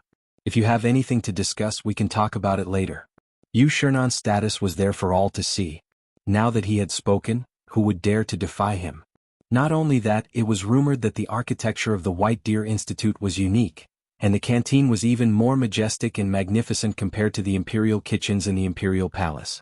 It was already considered extremely lucky for them to be able to attend the Tao discussion today. But now that they heard about it, they decided to pay a visit. When Chen Wanli saw that the Confucian scholars and Lao Li had left, he walked up to the stage and bowed. Everyone, today I will lead you on a tour of White Deer College. Please follow the students closely. On the other side. When Zhang Feng walked out of the school building, he was deflated. He rolled and crawled back to his room. The moment he entered, he gulped down a pot of herbal tea. Seeing this, the two girls were dumbfounded. Although the two women hadn't been there just now, they had watched the discussion between Zhang Feng and Cui Mengshan from afar. At this moment, looking at Zhang Feng again, he was like a completely different person compared to his previous heroic self. Jingshu couldn't help but cover her mouth and laugh. Prince Zhang, what's wrong? Didn't you just see Prince Zhang showing off his invincible might? Zhang Feng waved his hand and stared at Jingshu speechlessly. Don't mention it. How much ink do I have? If I stay here any longer, I'll probably be exposed. The two women were a little puzzled. Zhang Feng didn't want to explain. He waved his hand and said, wait, no matter who comes, say that I'm holding a book. No? Feng Zi, Mr. Bosher invites you in? Just when Zhang Feng wanted to hide, Li Qingxian's voice sounded outside the door. Seeing this, Zhang Feng knew that he couldn't hide anymore. He had to open the door listlessly and follow Li Qingxian to the villa of the four great Confucian scholars. The villas were all together. Zhang Feng's villa was basically in a row with the four great Confucian scholars and Li Shimin, so he didn't have to worry about bumping into those Confucian scholars as soon as he went out. When Zhang Feng entered the door in the spacious living room, there were 3 modern wooden sofas. Li Shimin, old scholar Li Yuan, and others were all sitting upright. Seeing Zhang Feng come, they all looked at Zhang Feng with a faint smile. Zhang Feng felt uncomfortable all over. Well, don't look at me like this. It makes me uncomfortable. Zhang Feng sat on the empty seat next to the old scholar and asked, why is it so troublesome to open the mountain gate? Troublesome? Li Shimin laughed and said, actually it's not troublesome at all. Who asked you to be so ostentatious before? Now everyone knows about it. Zhang Feng was speechless. If he hadn't flipped through this kind of book by chance before, and if he hadn't been learning about the 100 schools of philosophers' debate before he transmigrated, he would have been embarrassed today. Let's not talk about this anymore. Yu Shernan said with a smile, after what you did today, I'm sure that in less than 3 days, there will be more people coming to visit you. Just wait and feel uncomfortable. But this is also a good thing. Zhang Feng was speechless. What kind of good thing was this? Who had nothing better to do than do this all day? He was just a paper tiger. He could brag but, sigh. Poor old bones like us. We've just received news that all the Confucians that ascended the mountain today have been inspired by you and are preparing to join White Deer Academy once more. We've just done a rough estimate and I'm afraid there won't be 1,000 people this time. There should be around 800. So many? Zhang Feng was shocked. But then Zhang Feng rolled his eyes and went to Yu Shernan and the others. He said with a smile, teacher, this is an opportunity. Yu Shernan rolled his eyes.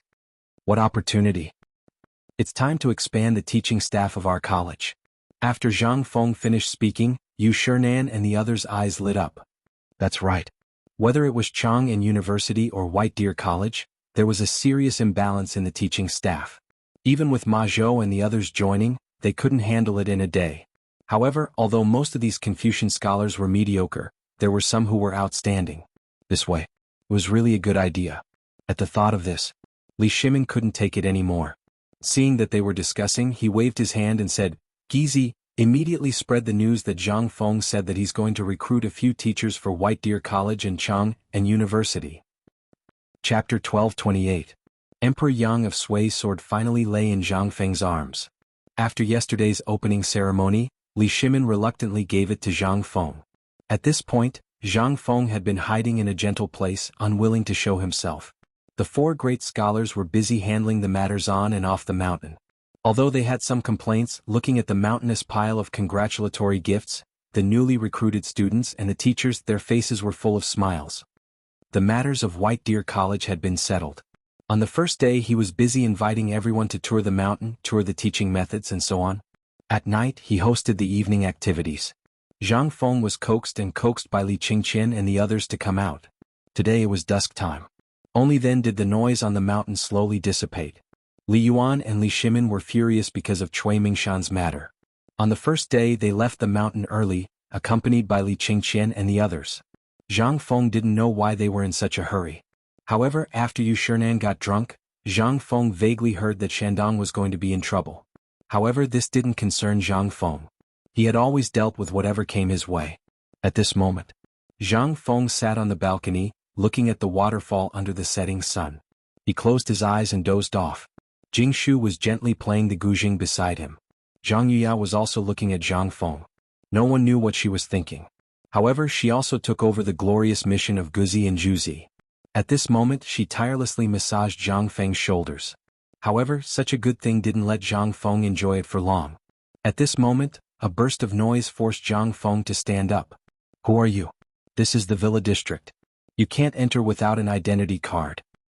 I am Arkanon. Can I trouble you to inform the dean that there is a matter at the forging workshop? Forging workshop? Are you from that workshop? The group of veterans had already been formed into a security team by Zhang Feng. Basically, Chen Tiniu and the others were in charge of this matter. However, ever since these veterans followed Zhang Feng, they refused to go anywhere else no matter what. They only stood guard at the entrance of Zhang Feng's villa, guarding the door for him. They said that the old village chief and cripple Wang had looked for them and personally instructed them not to care about anything else but Zhang Feng's safety. Now, even if Zhang Feng didn't like these oversized lights, he couldn't do anything about it. At this moment, Zhang Feng heard the sound downstairs. He slowly got up and leaned against the balcony to take a look. It really was Arkanon, who was dressed in gray. Wait, I'm coming down now. Zhang Feng didn't dare to let him in.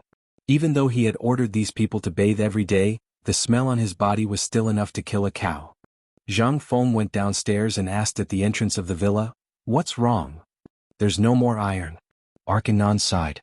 Zhang Feng thought to himself, just as I thought. There wasn't enough iron to begin with. The forging workshop had been using the only iron they had. However, Zhang Feng didn't expect that there would be no more iron today. Then how much iron is there left on the mountain? There's still about 3 days' worth of iron left. However, this morning that man said that he could get some iron from the shipyard. It should be enough to last for a while. Zhang Feng rubbed his forehead and waved his hand. Alright, I know. Don't tell anyone about this. Do you understand? I understand. After all, Arkanon was once an all-powerful figure in the western region. He was more astute than anyone else in some matters. At this moment, seeing that Zhang Feng was about to send him off, he hurriedly whispered, "The gun is basically done. Do you want to take a look?" "It's done?" Zhang Feng was shocked. "This is a good thing." He waved his hand and said, "Lead the way." If this thing was really done, it would be easy to handle. He could just take the gun and let Gao Can and the other uncouth fellows form a special force. They could directly kill their way into the hinterland of the 5 surnames and 7 hopes. How good would that be? They could directly tear those fellows apart. This was a big plan against the 5 surnames and 7 hopes. Therefore, when he heard that the gun was done, how could Zhang Feng sit still? This thing was where his confidence came from. It was better for him to have it than others. Once it was done, he could make himself a self-defense weapon. No matter how big the world was, he could go anywhere. The forging workshop was not far away. Zhang Feng and Arkanan went from the waterfall to the crowded area of the academy. However, it still took them about 2 hours. When the sky was dark, the two finally arrived at the forging workshop. In the cave, Mokito and the others had already stopped working. At this moment, the temperature in the cave had dropped a lot. Everyone sat casually by the walls of the cave, but their eyes were fixed on a wooden table in the middle of the cave.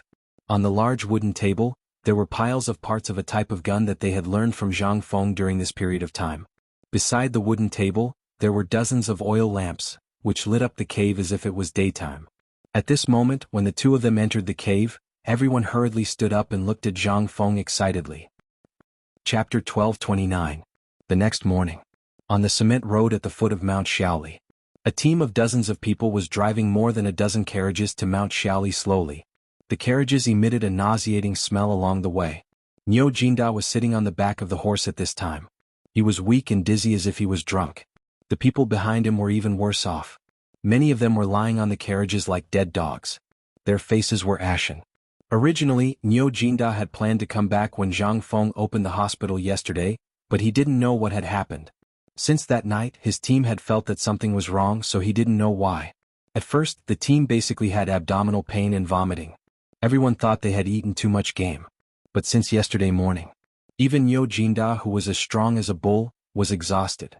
He had diarrhea more than a dozen times in a day. His intestines were almost out.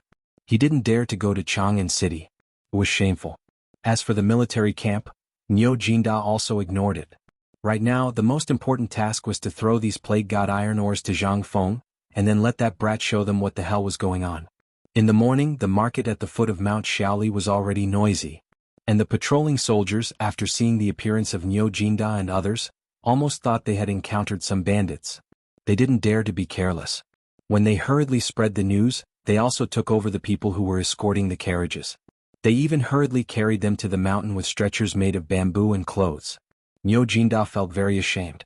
He covered his face with his hands all the way. No matter how others pointed at him, he didn't dare to say anything. How shameful. Not until they entered Zhang Feng's villa and heard Zhang Feng's voice did Niu Jinda look at the villa's yard through his fingers. After seeing only his people and Zhang Feng were there, he hurriedly grabbed Zhang Feng's hand and said with a trembling voice, "Fengzi, help." Zhang Feng's face darkened. "Old Niu, what's wrong with you? Aren't you fine in Chang'an?" When Old Bull heard this, he instantly burst into tears. She immediately pulled Zhang Feng aside and complained tearfully. Finally, Zhang Feng understood the ins and outs of the matter. Niu Jinda had always wanted to repay Zhang Feng for saving his life, so he immediately went to look for ores. However, none of them had seen what the iron in the picture looked like. They only felt that the two things seemed to be very similar. In the end, they dug it out and brought it back. However, this thing seemed to be cursed. At this time, after Niu Jinda finished speaking, he said with lingering fear, "Fengzi, I advise you that thing can't be touched. If you have nothing to do, don't touch that thing." The more Zhang Feng listened, the more interested he became. This thing seemed to be, that was something. "Old cow, don't tell me that your diarrhea isn't because you ate something bad?" "Motherf *cur, I always eat like this and nothing has ever happened. If I had diarrhea, I would have recovered long ago. How could I have diarrhea like this? This is definitely caused by that pile of rotten stones." Niu Jinda swore like a curse. Even Niu Jinda's family had confirmed this point. Involuntarily, Zhang Feng's interest was piqued. This thing was definitely not an iron ore. Anything that carried radiation was generally not a good thing. They were definitely poisoned by radiation. If this thing was brought to the academy, it would be a big problem. However, just when Zhang Feng wanted to hurry to see the ores, Niu Jinda grabbed Zhang Feng and asked again, "Fengzi, let me ask you something. Don't lie to me." Zhang Feng rolled his eyes. "Look at the situation now. I'll go find Dr. Sun Simia to take a look at you. I'll also take a look at the pile of stones you brought back. If it's really like what I think it is, then it'll be a big problem." However, Niu Jinda didn't listen at all. Instead, he asked, "Let me ask you, old you and the others who went to look for ores, have they returned?" No, you're the fastest. Come on." While speaking, Zhang Feng hurriedly ran away. Only Niu Jinda was left laughing crazily. "Aha, Lao Tzu knew it. Lao Tzu knew that I'm the fastest." While Niu Jinda was proudly showing off, Sun Simiao entered Zhang Feng's villa with a serious face with Yu Shernan and the others. Seeing the courtyard full of injured people, his face couldn't help but sink. He didn't have time to talk and hurried to Niu Jinda's side. He asked about the cause of the matter and checked his pulse. However, slowly Sun Simiao's face changed. He hurriedly shouted, "Someone carry them to a place where there's no one. Quickly find someone to disinfect the dean's villa." Everyone who came in contact with them immediately come to find the old man. What was going on? In an instant, Niu Jinda was dumbfounded. Niu Jinda's subordinates were dumbfounded. The onlookers were also dumbfounded. What was going on? Why did the situation suddenly change? Could it be, was this a plague? Chapter 12:30. As soon as Zhang Feng left the dormitory, he hurried to the workshop. He was worried that this thing might be radioactive. If that was the case, the craftsmen that he had painstakingly trained would all be gone. When he arrived at the workshop's entrance was already surrounded by people from the workshop and the craftsmen from the mountain. When Zhang Feng saw this, he hurriedly shouted, "Get out of the way! Don't come near!" Everyone was stunned. But who was Zhang Feng? He was the dean. Everyone hurriedly made way for the big carriages. After all, everyone saw the miserable state that Niu Jinda and the others were in when they arrived. At this moment, they recalled that Niu Jinda had just gone to see the dean, and now the dean was rushing here in a hurry. Something must have happened. Before they got close to the carriage, Zhang Feng could smell a strange stench. It was as if a dung pool that had been covered for more than 10 years had suddenly been opened. He was a little suspicious, but he was even more certain that this thing was definitely not an iron ore. Ordinary ores would not emit such a smell, and people who came into contact with it would not have any symptoms. Zhang Feng felt guilty. He wanted to find a mouth cover, but there was no such thing in this era. He could only muster up his courage, cover his mouth and nose, and carefully approach the carriage with the torch. Arkanon and Mokido blocked Zhang Feng and asked in surprise, "Dean, we have seen the thing in the carriage. It is indeed not an iron ore. Although the color is similar, we dare to bet that this thing is definitely not an iron ore." What? Zhang Feng was shocked again. He wanted to go forward, but Arkanon snatched the torch from Zhang Feng's hand. Zhang Feng glared at him and he laughed. "Dean, although I have not seen this thing before, there is definitely a problem. Don't worry, I am an old man. I can still handle this kind of thing. You don't need Jiang Zun." When Zhang Feng heard this, he glared at him. "What do you know? This thing might have radiation. Old Cow and the rest have fallen ill after coming into contact with this thing. I have a solution." Without waiting for Zhang Feng to finish speaking, Arkanon laughed and said, "Then I'll have to go." Makido also tried to persuade Zhang Feng, "Dean, you should let him go. When this kid was in Persia, he saw a stone fall from the sky and killed the entire Persian royal family in one night. At that time he was the one who went, but didn't he come out unscathed? Don't worry, let him take a look first." The more he listened, the more Zhang Feng felt that this ore was definitely not ordinary. But Alkinen didn't care. He tore off a piece of cloth from his robe and peed on the spot. After drenching the cloth, he covered his mouth and nose and stepped forward. This time Mokido said softly, "You're the dean now. Your status is noble. You shouldn't use urine to cover your mouth." Zhang Feng came to a sudden realization. But in his heart he was anxious. If this was a radioactive or, not to mention using urine to cover your mouth and nose, even if you were soaked in urine it wouldn't be a problem. After all, Arkanon had decades of experience in the field of blacksmithing, and he had seen countless strange things in his hands. This was the first time he had seen something that could kill you. It was as light as a feather in his hand, like pieces of old yeast that had been stored for decades. When it entered his mouth, it actually had a similar taste to old yeast. This time, Arkanon couldn't help but be a little surprised. He had seen many rare ores, but this was the first time he had seen something like this. How could he have known that this thing would be like this? He curiously picked up a piece of ore and knocked it lightly on a slightly bigger piece of ore. A piece of ore actually broke. What was this thing? This was definitely not an ore. As long as it was a person, this thing was definitely not an ore. Otherwise, how could it break with just a knock? At this time, Zhang Feng was also a little confused. "Arkanon, give me a small piece. I seem to remember what this thing is." Arkanon was still worried, but he couldn't persuade Zhang Feng. He could only take out a small piece of ore and pass it to Zhang Feng. Zhang Feng held the ore in his hand and looked at it carefully. He felt that this thing was very familiar, but he couldn't make sense of it. His heart skipped a beat. Zhang Feng placed the ore on the cement road and found a relatively flat rock. Then he carefully ground the ore into powder. The crowd was so frightened that they were worried that Zhang Feng might be poisoned, but they didn't dare to make a sound. Now that no one knew what this thing was, they could only look at it carefully. After all, the news that Zhang Feng was a miracle doctor had long spread. At this time, Zhang Feng picked up a little bit of the powder on the ground and carefully put it into his mouth. His face instantly changed. Sure enough, this thing tasted very similar to the septic tank he had just played with. He couldn't help but be ecstatic. Ah, Onyo, you're rich. Chapter 12:31. Alkinon and the others did not understand. They hurried forward and asked curiously, Dean, what is this? This is phosphor stone, also known as white phosphor stone. It is a kind of mineral that can greatly increase grain production. There was such a thing? They could not help but wonder. Alkinon, Mokito and the others were shocked. This thing, stone powder, could increase grain production? But Zhang Feng was not interested in talking to them. He hurriedly said, These stones are fine, but don't hide a piece in your arms.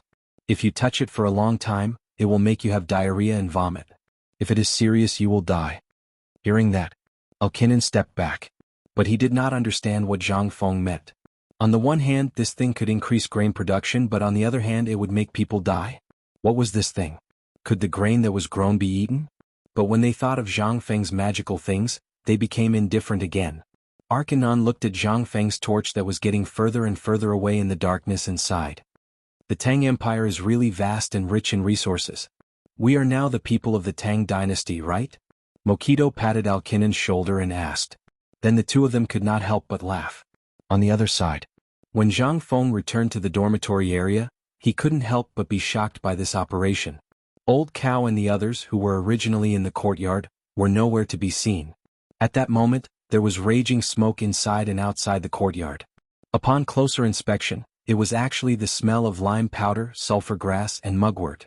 And the old soldiers who were guarding the door of Zhang Feng's villa looked as if their parents had died. When they saw Zhang Feng come back, they quickly covered their mouths and noses as if they were going to die for a righteous cause. Without saying anything, they went up to Zhang Feng and dragged him down the mountain. Zhang Feng was really shocked by what he had done. Hey, why don't you guys fart for Lao Tzu? What happened? What's going on? You mother asterisk curse, speak up for Lao Tzu. If you don't speak up, do you believe that Lao Tzu will chop you up right now? Let go of Lao Tzu. F asterisk CK. If you don't F asterisk king let go of Lao Tzu, believe it or not.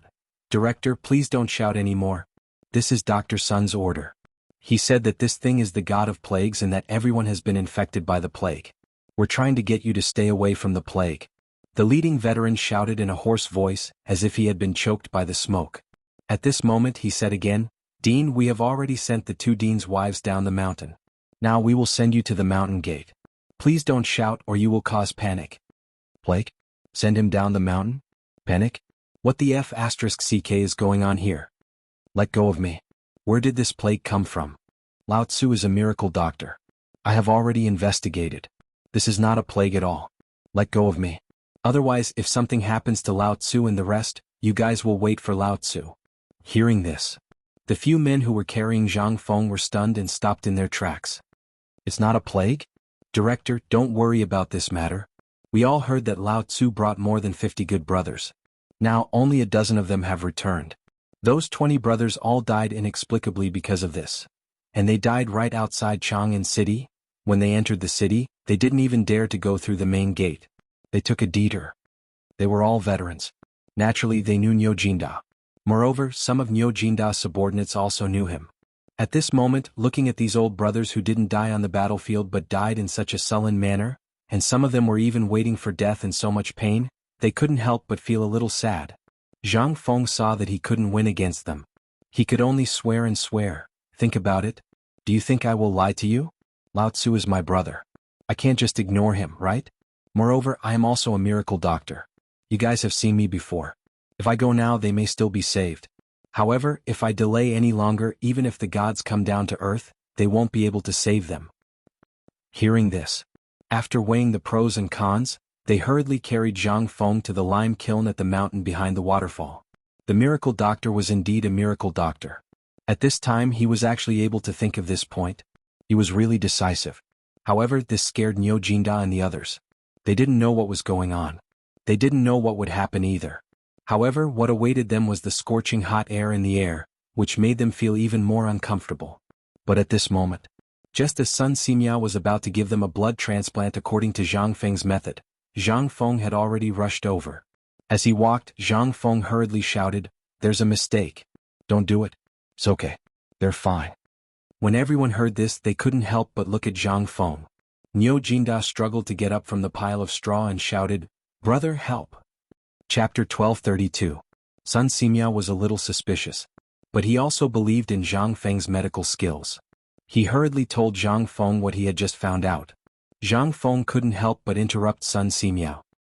He looked at the worried people and said, "Actually, this matter is indeed very serious, but it's definitely not a plague. It's definitely not some other problem. Fengzi, I say, don't just stand there and talk. You'd better see how to save me first. How about it? I'm about to die and you're still here talking nonsense?" Niu Jinda really didn't understand the situation. At this time, seeing that Zhang Feng was still in the mood, how could he lie down? If it wasn't for the fact that he had just been forced to drink a large basin of cow urine, he would have already come forward to strangle Zhang Fengshi's neck. It was also because of that basin of cow urine that he and his subordinates had a trace of strength. Seeing this, Sun Simiao hurriedly took out a piece of cloth stained with cow urine from the basin next to him and handed it to Zhang Feng. Zhang Feng was dumbfounded. "I say, old master, what are you doing?" Sun Simiao saw that Zhang Feng didn't know what to do.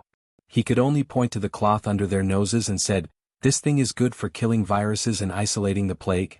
Don't you know to use the alcohol I gave you before?" "That thing is precious." Zhang Feng was speechless. Okay, you don't have to do this thing.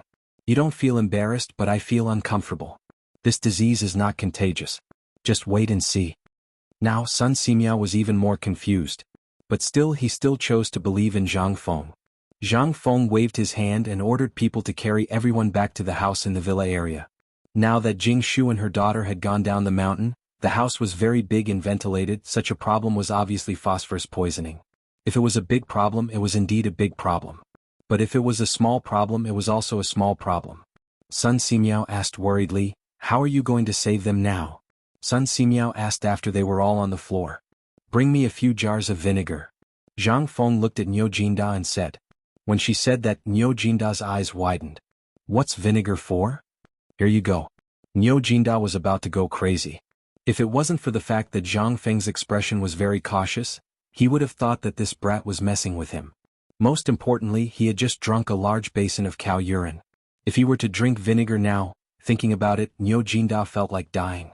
Seeing this, Zhang Feng squatted beside Niu Jinda, lit a cigarette and handed it to him, saying, "Old Niu, you're awesome this time." Niu Jinda smoked silently and didn't want to talk to Zhang Feng. He thought that Zhang Feng was laughing at him. Zhang Feng also saw that Niu Jinda didn't believe him. He waved his hand and asked the 4 scholars and Sun Simiao, who were watching the situation inside, to sit down. Then he said, "I really admire old Niu this time. Do you know what old Niu found this time?" "What?" several people asked in unison. Niu Jinda's bodyguard on the ground also opened his eyes wide at this time. Zhang Feng said slowly, "It's phosphate ore. Maybe you don't know what it is, but I know. What is the Tang Dynasty lacking the most now? Old Niu, tell me." "Food shortage." Niu Jinda blurted it out without thinking. Zhang Feng snapped his fingers and said, "Yes. Food. And now the autumn planting of this season is the key to whether the Tang Dynasty will starve next year. And we all know that the food now is basically a few stones of grain per mu of land. But if we use the fertilizer made from the phosphate ore and cultivate the seeds, I believe that it won't be a problem to double the yield per mu of land." "Yes. What did you say? Are you sure you're not bragging?" "Zhang Feng, boy, you can't lie about this kind of thing." Yu Shernan and the others couldn't stay calm in an instant. Double the yield per mu of land? This was simply unthinkable. If someone else had said this, they would have definitely slapped that person. Food was the most important thing in the world. No one was willing to use food to brag. This was also a big taboo in the world. But this time it was Zhang Feng who said it. How could they be shocked? But more people still felt that it was inconceivable. No matter how they thought about it, they felt that it was impossible. Who would have thought that this thing could be so useful that it could directly double the yield per mu of land? Wasn't this a joke? It couldn't help but be so shocking. Chu Suiliang paced in the room with a dignified face. After a while he said, "Fengzi, are you sure you're serious about what you said now?" "I'm serious. These things are absolutely true." Not only that, but the most important thing is that if the seeds are grown according to the method I said, I can guarantee that the yield will be doubled. Zhang Feng looked at Chu Suiliang with a smile and said, at least according to the yield of wheat, if I improve the quality of the seeds, it won't be a problem to produce more than 20 stones per mu. And this is under the condition that the phosphate or fertilizer I said is not used. Once this fertilizer is used, the yield will be increased. Chapter 1233. It was nighttime. Zhang Feng's villa was filled with the smell of vinegar. Throughout the night, Zhang Feng's bathroom was the most lively place. Basically no one was idle. But as the night deepened, bursts of thunderous snoring came from the whole villa area. In such a dark night, the news that could change the fate of the Tang dynasty suddenly spread to the imperial palace. The next moment, Li Shimin couldn't sleep. That night he called Wei Zheng and the others to discuss whether it was true or not. In Chang'an City. In Zhang Shan's mansion, the old Xiaocai of Chang'an University, as well as Qing Yaojin and the others, all knew that Niu Jinda was poisoned in the phosphate fertilizer. For a time the whole Chang'an city was in turmoil. The next morning before dawn, Li Shimin directly hung up the board. He didn't have to go to court today and then hurried up the mountain. 1-2-3-4-2-2-3-4. On the mountain, it was still gray at this time, but Qian Wanli had led the students on the mountain early in the morning and had been running around the mountain for a long time. On the mountain, some students, craftsmen and handymen were busy preparing breakfast. When Li Shimin and a large group of people went up the mountain, Yu Shernan was doing morning exercises to stretch his muscles and bones. As soon as he saw Li Shimin, Yu Shernan knew what he was going to do. He hurriedly asked Li Shimin and the others to go to the side. Mr. Boshir, did that guy tell you this in person last night? Li Shimin couldn't wait to ask. Yu Shernan nodded. Yes, that guy said it in person. Otherwise, I wouldn't have asked someone to send you a letter overnight. I think now many people at the foot of the mountain know about it, right? Li Shimin heard that and sighed softly. How could he not know about this matter? Because of the autumn planting, he had not slept well for many nights. When he heard about Zhang Feng last night, he did not sleep at all. That was the reason why he had come. At this time, hearing Yu Shernan's words, Li Shimin turned around and walked towards Zhang Feng's villa. Even Yu Shernan couldn't stop him. Upon entering Zhang Feng's courtyard, Li Shimin couldn't help but frown. That snoring sound was unbearable to look at. Seeing this, Yu Shernan asked the veteran at the door to go in and wake everyone up. After a series of tremors, it finally quieted down. At this time, Zhang Feng and Niu Jinda, who was holding the door, also came out of the room. Without waiting for Li Shimin to speak, Zhang Feng said, "Let's go somewhere else. Let's go to the cafeteria and eat while we talk." Zhang Feng knew that Lao Li would definitely be the first to come to him this morning. In addition, he had barely managed to fall asleep last night amidst the roars and howls. How could he be in the mood to stay in the room now? Even if he didn't die from the smelly feet, he would be tortured to death. As soon as the four of them sat down, a servant served a few bowls of porridge. After the servant left, Li Shimin hurriedly asked, but Zhang Feng interrupted Li Shimin first and said, "Bring us a plate of wheat. We'll cook now or prepare wheat for planting." The servant didn't know what was going on, but since Zhang Feng had spoken, the servant hurriedly brought up a few plates of grain seeds that were going to be planted in the fields. Zhang Feng pointed at the seeds and said, "You've all seen this before, right?" Li Shimin and the others all rolled their eyes. If they didn't recognize this thing, then what was it?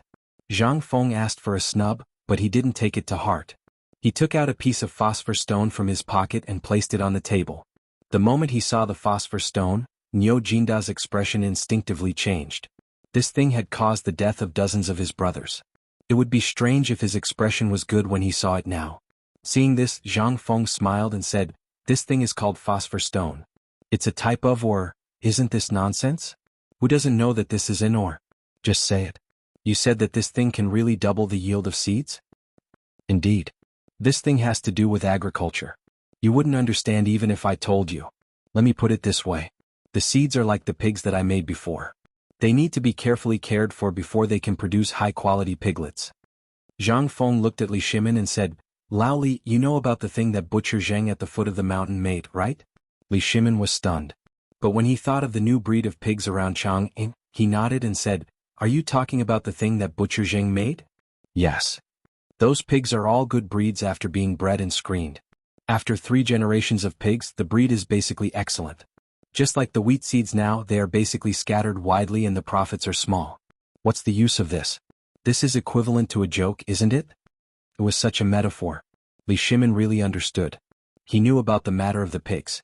And he knew a lot. At this time, when he heard Zhang Feng say this, he remembered that it seemed that he hadn't paid attention to this matter for a long time. Although this matter was very important, it was related to the livelihood of the people at this time.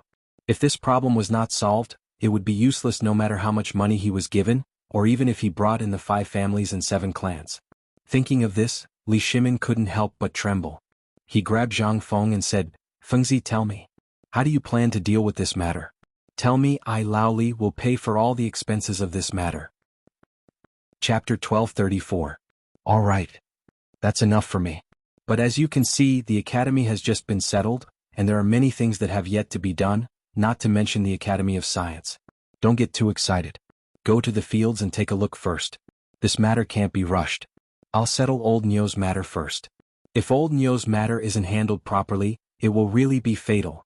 Hearing this, Nyo Jinda's face changed. Li Shimin was still worried and asked, "Then tell me, can this matter be done in time for this year's autumn planting?" "Lao Li, don't worry. We still don't know what this so-called phosphor stone is used for. How about we talk about it after we figure it out? Besides, you've seen what happened on the mountain. This research institute." Yu Shernan couldn't stand it anymore and hurriedly tried to persuade Li Shimin. Li Shimin waved his hand and said, "The Science and Technology Institute is easy. Isn't there a place for Chang and University? We can bring all the students of Chang and University to the mountain and do research at the foot of the mountain. Isn't that enough?" Zhang Feng's face stiffened when he heard this. "I think you Lao Li want to go to jail." Li Shimin was stunned when he heard this. "What's wrong? Look at Old Ox and the others. How long has it been? How long has it been? In less than 3 days, more than 20 of our brothers have died. If you were to do research in Chang, and you'd better think about the consequences." Li Shimin thought about it and his face changed instantly. If this was in Chang, and then what do you think we should do with this thing? Li Shimin was also anxious. People were like this. When they didn't know about this matter, they could do everything step by step. But when they knew that it could increase their income, it would be strange if they could sit still.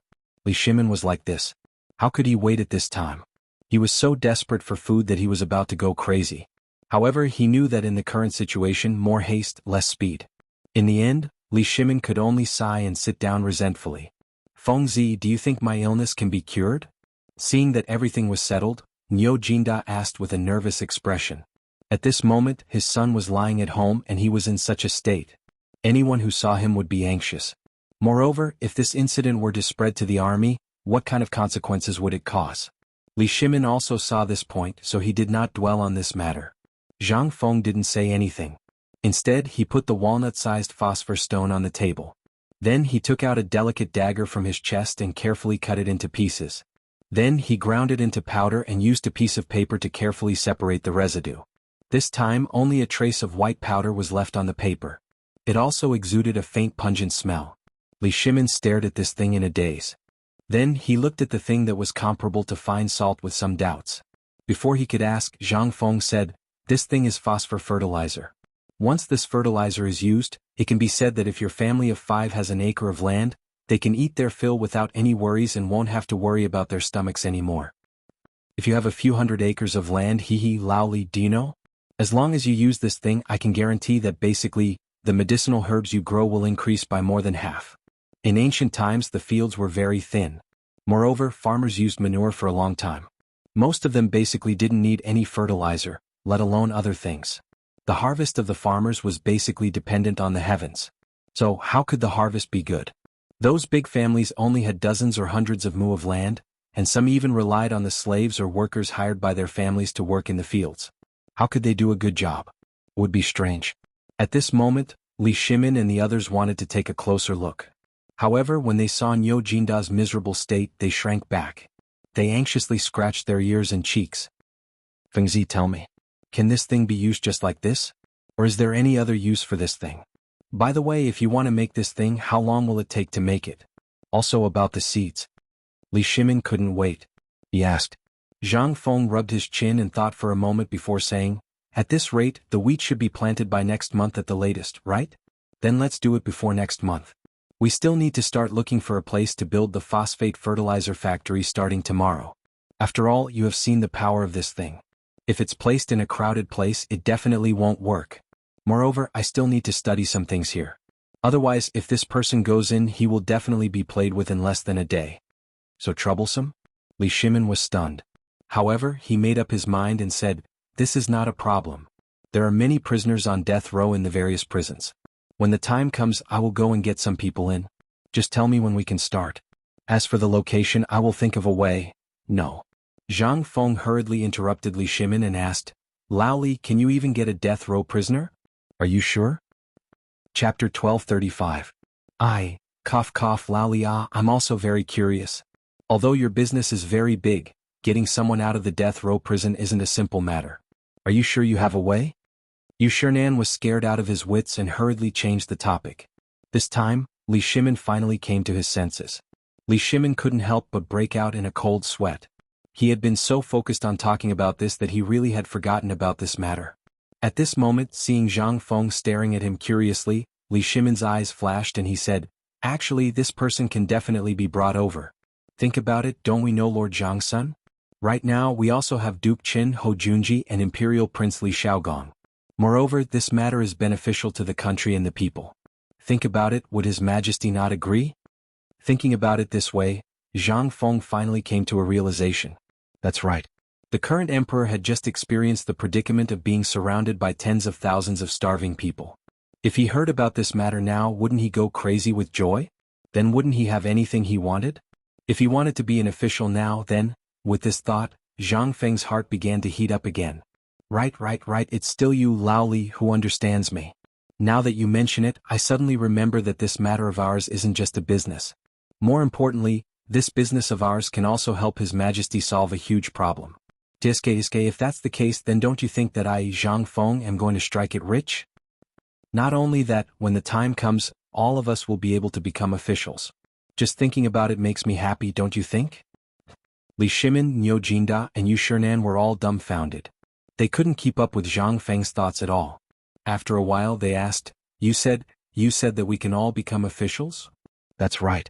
Zhang Feng excitedly slapped his thigh and said, Think about it, this is the era of agriculture. Those who obtain food will obtain the hearts of the world. If we can get this thing out, then won't we be able to benefit the people? And not only that, not only can we bring honor to our families, we can also leave our names in history. Aren't you all excited? Li Shimin and the other two black lines, Yu Shernan, slowly clenched his fists. Seeing Zhang's greedy eyes, he couldn't help but reveal a trace of coldness. However, Zhang Feng still didn't notice it. He continued to talk. Think about it. Right now you guys are in the business world. You can't be seen in public. But once you have an official position, you will be related to the word, official. Then, us brothers will all be officials in the future. I've said it before, when I, Zhang Feng, become successful, I won't forget you old brothers. How about it, Lao Li, am I, Zhang Feng, a brother? Think about it, what kind of official position do you want after the emperor's edict comes down? The Ministry of Agriculture, the Ministry of Works, the Ministry of Agriculture, and so on. Boy, do you think old man is invisible? Just when Zhang Feng was thinking about what kind of official position he wanted in the future, Yu Shernan finally couldn't bear it anymore. Hearing this, Zhang Feng shrunk his neck. Only then did he remember that Mr. Bosher was still here. This time, Zhang Feng looked at Li Shimin, who couldn't hold back his laughter, and Niu Jinda, who had a green face and was dumbfounded. *CK, you said you were brothers. You two idiots, give me a hint. This is great. Zhang Feng glared at Niu Jinda, who was trying hard to hold back his laughter. He wiped the bowl of porridge and poured it into his bowl. Eat. Can't even eat to shut your mouth? Is it as funny as me? Look, even Mr. Bosher is unhappy. Cough. I promise. Aha, Mr. Bosher, this boy. Niu Jinda wanted to quibble, but because his body was exhausted, he didn't have any strength at this time, so he could only laugh wildly. Zhang Feng was angry. He couldn't wait to smash the bowl of porridge in front of him on Niu Jinda's face. Yu Shernan sighed and said angrily, We are all scholars. It's okay to talk about this in front of old man and the others, but once outsiders know what you said today, have you thought about the consequences? As the dean, your goal is to benefit the people and the students, but all you think about is fighting for power. If you really enter the imperial court, what will happen? In old man's opinion, you shouldn't go to the imperial court to cause trouble. You'd better stay in the academy and teach for the old man. When you learn not to fight for power, we'll talk about it again. As he spoke, Yu Shernan stormed off in a huff. Seeing this, Zhang Feng was stunned. Which part of my thinking is not for the country and the people? What part of my saying is wrong?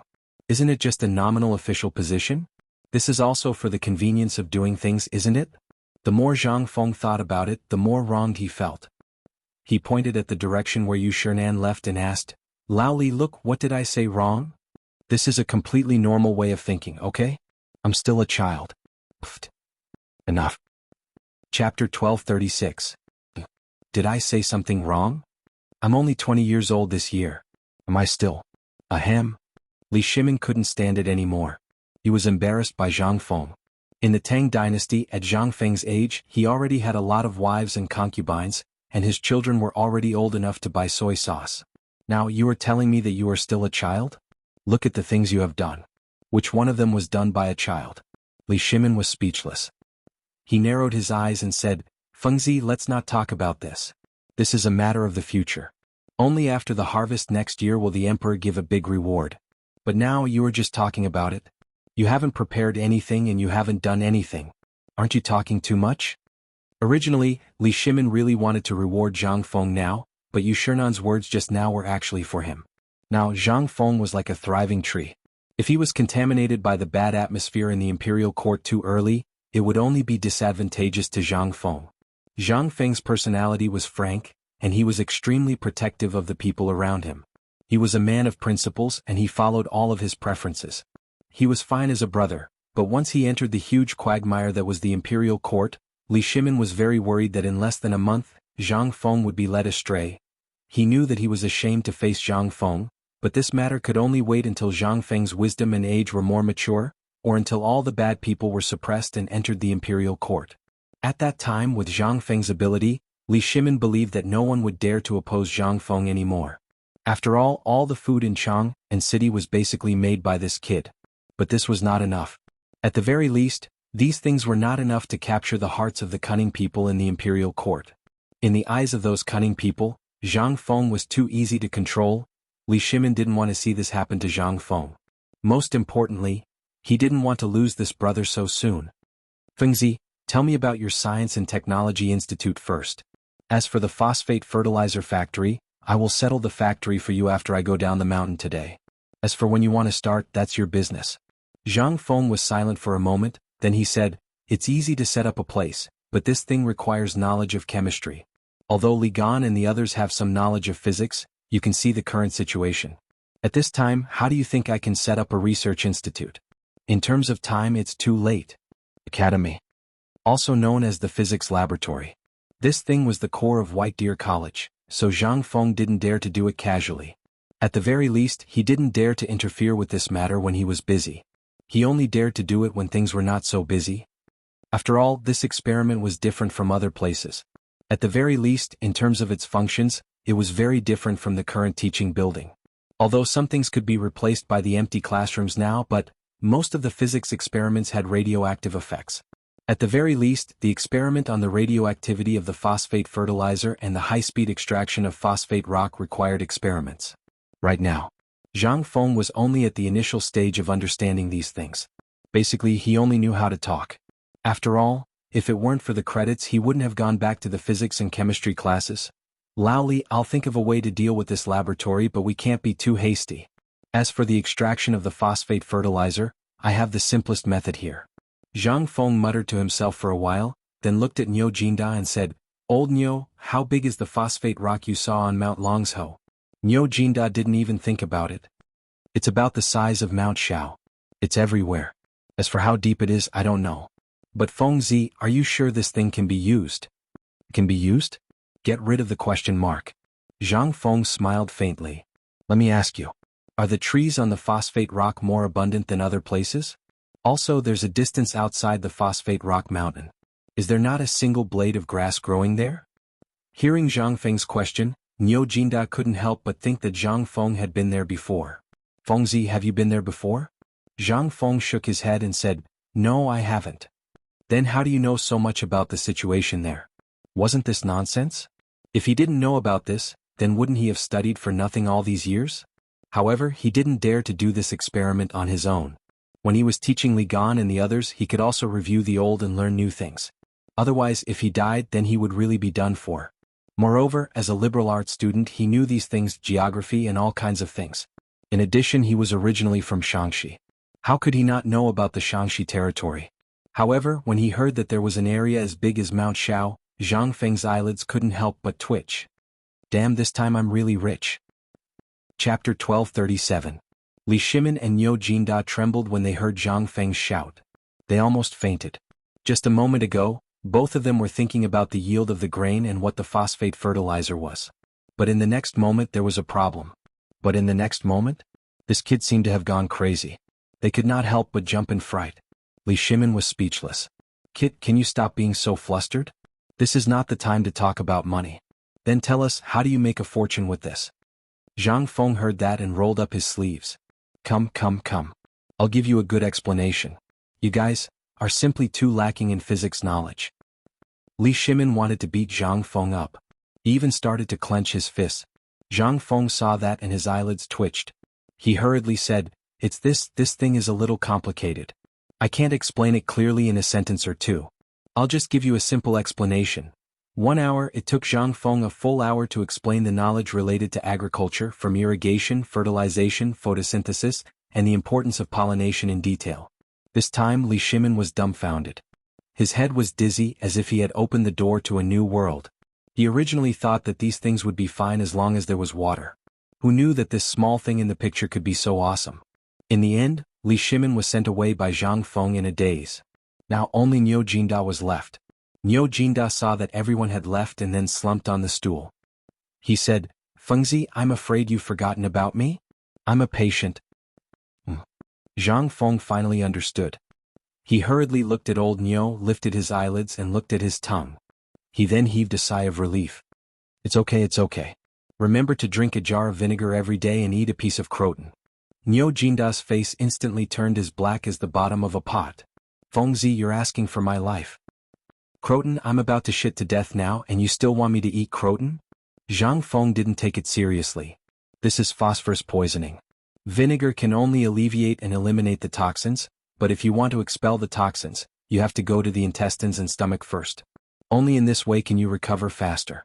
Why would I mess with you? We're brothers, so I have to take care of you, don't I? As Zhang Feng spoke, he patted Niu Jinda on the shoulder and shouted outside the door, Old Mrs. He, bring me a jar of vinegar. Alter. When Niu Jinda heard this word, he almost fainted. From last night until now, his stomach was full of vinegar. The air he breathed was filled with the smell of vinegar. Old He's wife was the person in charge of the canteen at this time. She was basically in charge of the canteen's purchasing and other things.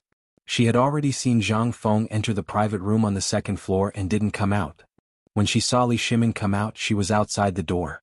She didn't expect to hear Zhang Feng ask for a jar of vinegar. Although she didn't know what Zhang Feng wanted to do with vinegar. But he still did as he was told.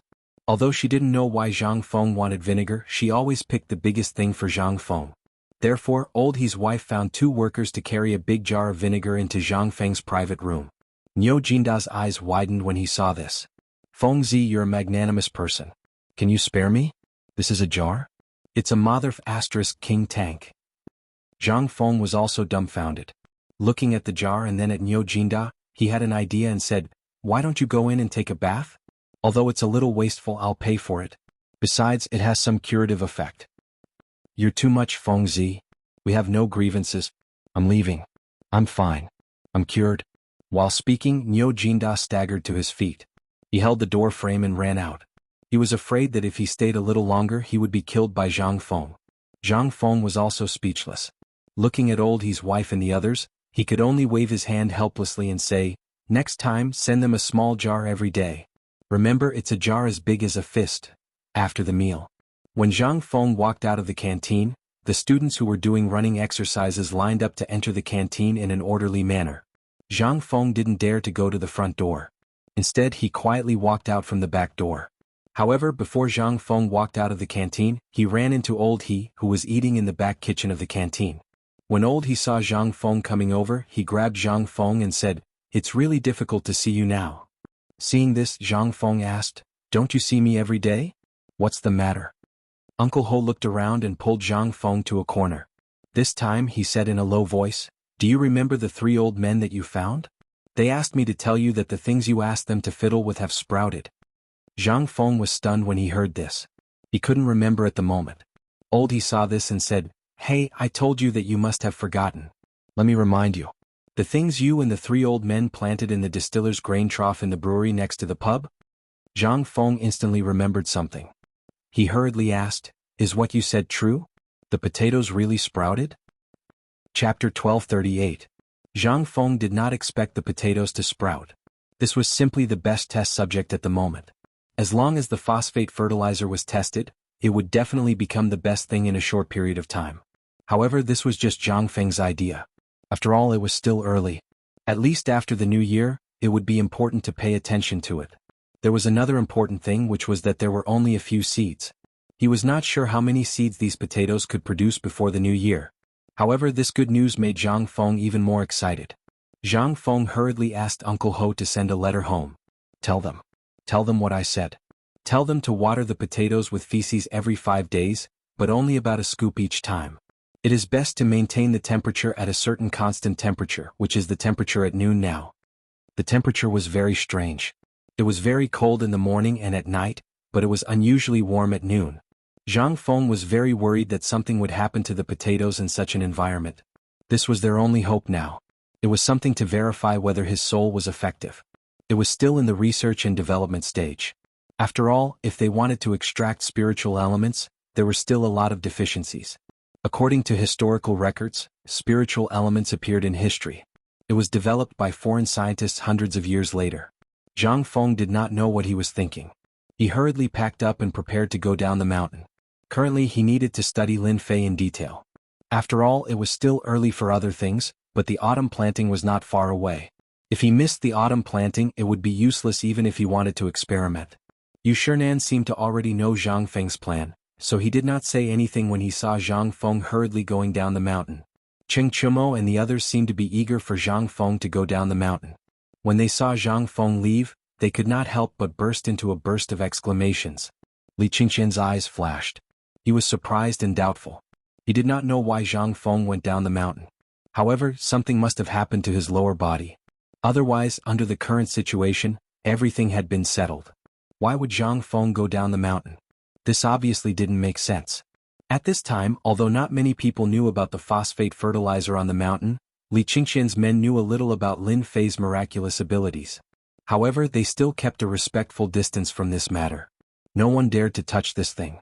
After all, Niu Jinda's example had already made many people's hair stand on end. Who would dare to touch this thing?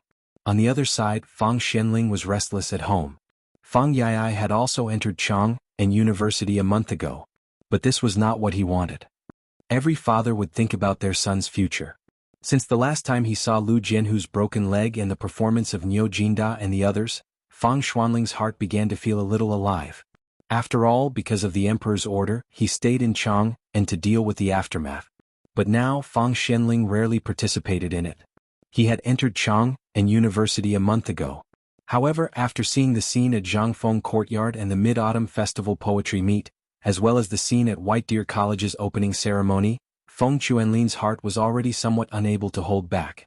In addition, during the Mid-Autumn Festival night, Fang Xianling and his wife had shown their desire. As a cabinet minister, how could Fang Xianling not know? For example, right now. It was rare that the emperor did not go to court today. It was rumored that he had gone to White Deer College.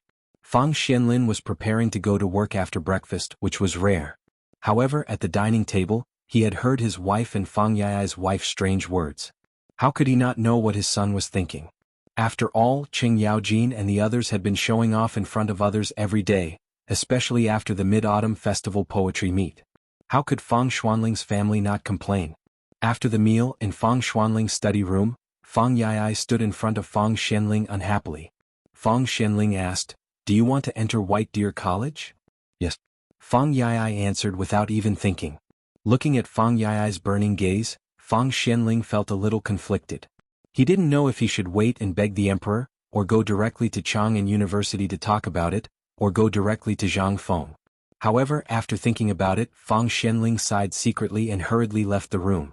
Fang Yai saw this and hurriedly asked, "Father, where are you going?" Fang Xianling didn't even turn his head as he said indifferently, "To the pub." Although he knew that he wouldn't be able to see Zhang Feng if he went to the pub, Fang Xianling didn't intend to see Zhang Feng now. He wanted to find a place to calm down and think about how to deal with this matter. After all, if he went to beg Zhang Feng now, he would feel a little embarrassed. Chapter 1239. Yulai Restaurant had been deserted for a long time. On the mottled golden signboard, there were spots of black paint and traces of falling off, but there was not a single spider web on it. There was not even a single leaf on the steps at the door. Although it was already autumn, half of the dead leaves on the crooked tree at the door of Zhang Feng's restaurant had already fallen off. It was clear that someone had meticulously cleaned this place. Even the door of Zhang Feng's restaurant was not locked. But even so, it seemed that the woman had not opened half of the door for a long time. There was no trace of being opened at the connection between the ground and the wooden door. Tang Huifang had returned to her usual peaceful state. It was not midnight yet. However, on the streets there were already many merchants selling goods. Most of them were selling farming tools such as adjustments made of bamboo, bundles of hose in a row, flat machines, wicker baskets and other farming tools. They were yelling along the streets for sale. Even the snack stall that hadn't been seen for a long time was here. It was bustling with activity on the side of the street. At this time it was raining and the basketball court was also filled with many old and young people. Some were shangqing huayang ma and some were off the court. They were cursing and pointing at the people who were playing basketball on the court. Looking at this peaceful scene, Zhang Feng could not help but be slightly intoxicated. Was this still the original Tonggué port? Was this still the original Chang'an city? Due to the addition of modern elements, Zhang Feng suddenly felt that the things in his memory had begun to subtly integrate with the lobby. He did not know whether it was right or not, but he had done it. He did not regret it. After all, the progress of the era needed to be made step by step. Since he had been through time travel for such a long time, if he did not do something he would really be sorry for his knowledge. Zhang Feng knew very well that it was better to change the era than to change himself. His change was nothing, but if he could make the entire era move forward with him, then he would have really done something. After all, in this slave society, there were many things that Zhang Feng could not understand. For example, instead of using toilet paper to go to the toilet, they used bamboo chips or the black cloth that the Black Knights used to wipe themselves. This made Zhang Feng somewhat crazy and want to beat someone up. But with white paper, the cooperatives and other things he created, and the slow popularization of medical knowledge and other things, Zhang Feng suddenly felt that the Tang Dynasty seemed to be not bad. At least compared with the hypocritical later generations, there was more peace and tranquility here, and there was no intrigue. Zhang Feng took a deep breath and pushed open the door of the tavern. Perhaps he had not returned to the tavern for half a month, but when he pushed open the door, he was surprised to find that there was not a trace of dust on the tables and chairs in the tavern. This made Zhang Feng a little stunned. Originally, he thought that when he opened the door, the place would be full of mice and the musty smell, which would be enough for him to clean up for half a day. But he did not expect this scene. Zhang Feng shook his head with a wry smile and looked at a few children outside the door. When the children saw Zhang Feng looking at them, they laughed mischievously before dispersing in an uproar. Needless to say, all of this was done by these children. The government had new rules. He did not know whether these things were done by their adults or by these children's own initiative. Zhang Feng was willing to believe that it was the latter. Without thinking too much, Zhang Feng got angry and started a fire that had not been lit for a long time. After cleaning the stove, teapot, stove and other things, he slowly took out a jar of wine from the cellar and drank it slowly. At this time, someone gently knocked on the door of the tavern. Zhang Fengyu reluctantly continued to drink, but the person at the door seemed to be waiting. After waiting for a while, there was no sound from outside. Instead, there was a soft sigh. Zhang Fengyu couldn't help but take a deep breath when he heard that sigh. Because this voice was familiar to Zhang Feng, he could not help but put down his wine cup and open the door. When the door opened, Zhang Feng could not help but be stunned. He saw a white-haired old man wearing a gray robe at the door.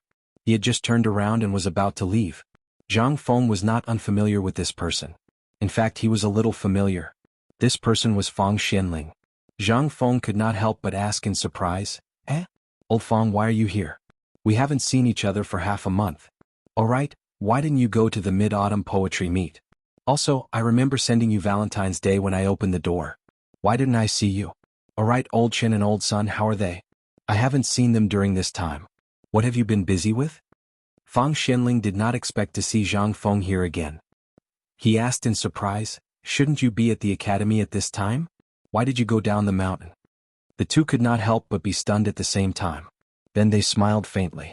Zhang Feng hurriedly led Fang Xianling into the tavern and poured him a cup of wine. Looking at Fang Xuanling's worried face, he could not help but ask, "Did something happen recently? Otherwise, why haven't I seen you all this time?"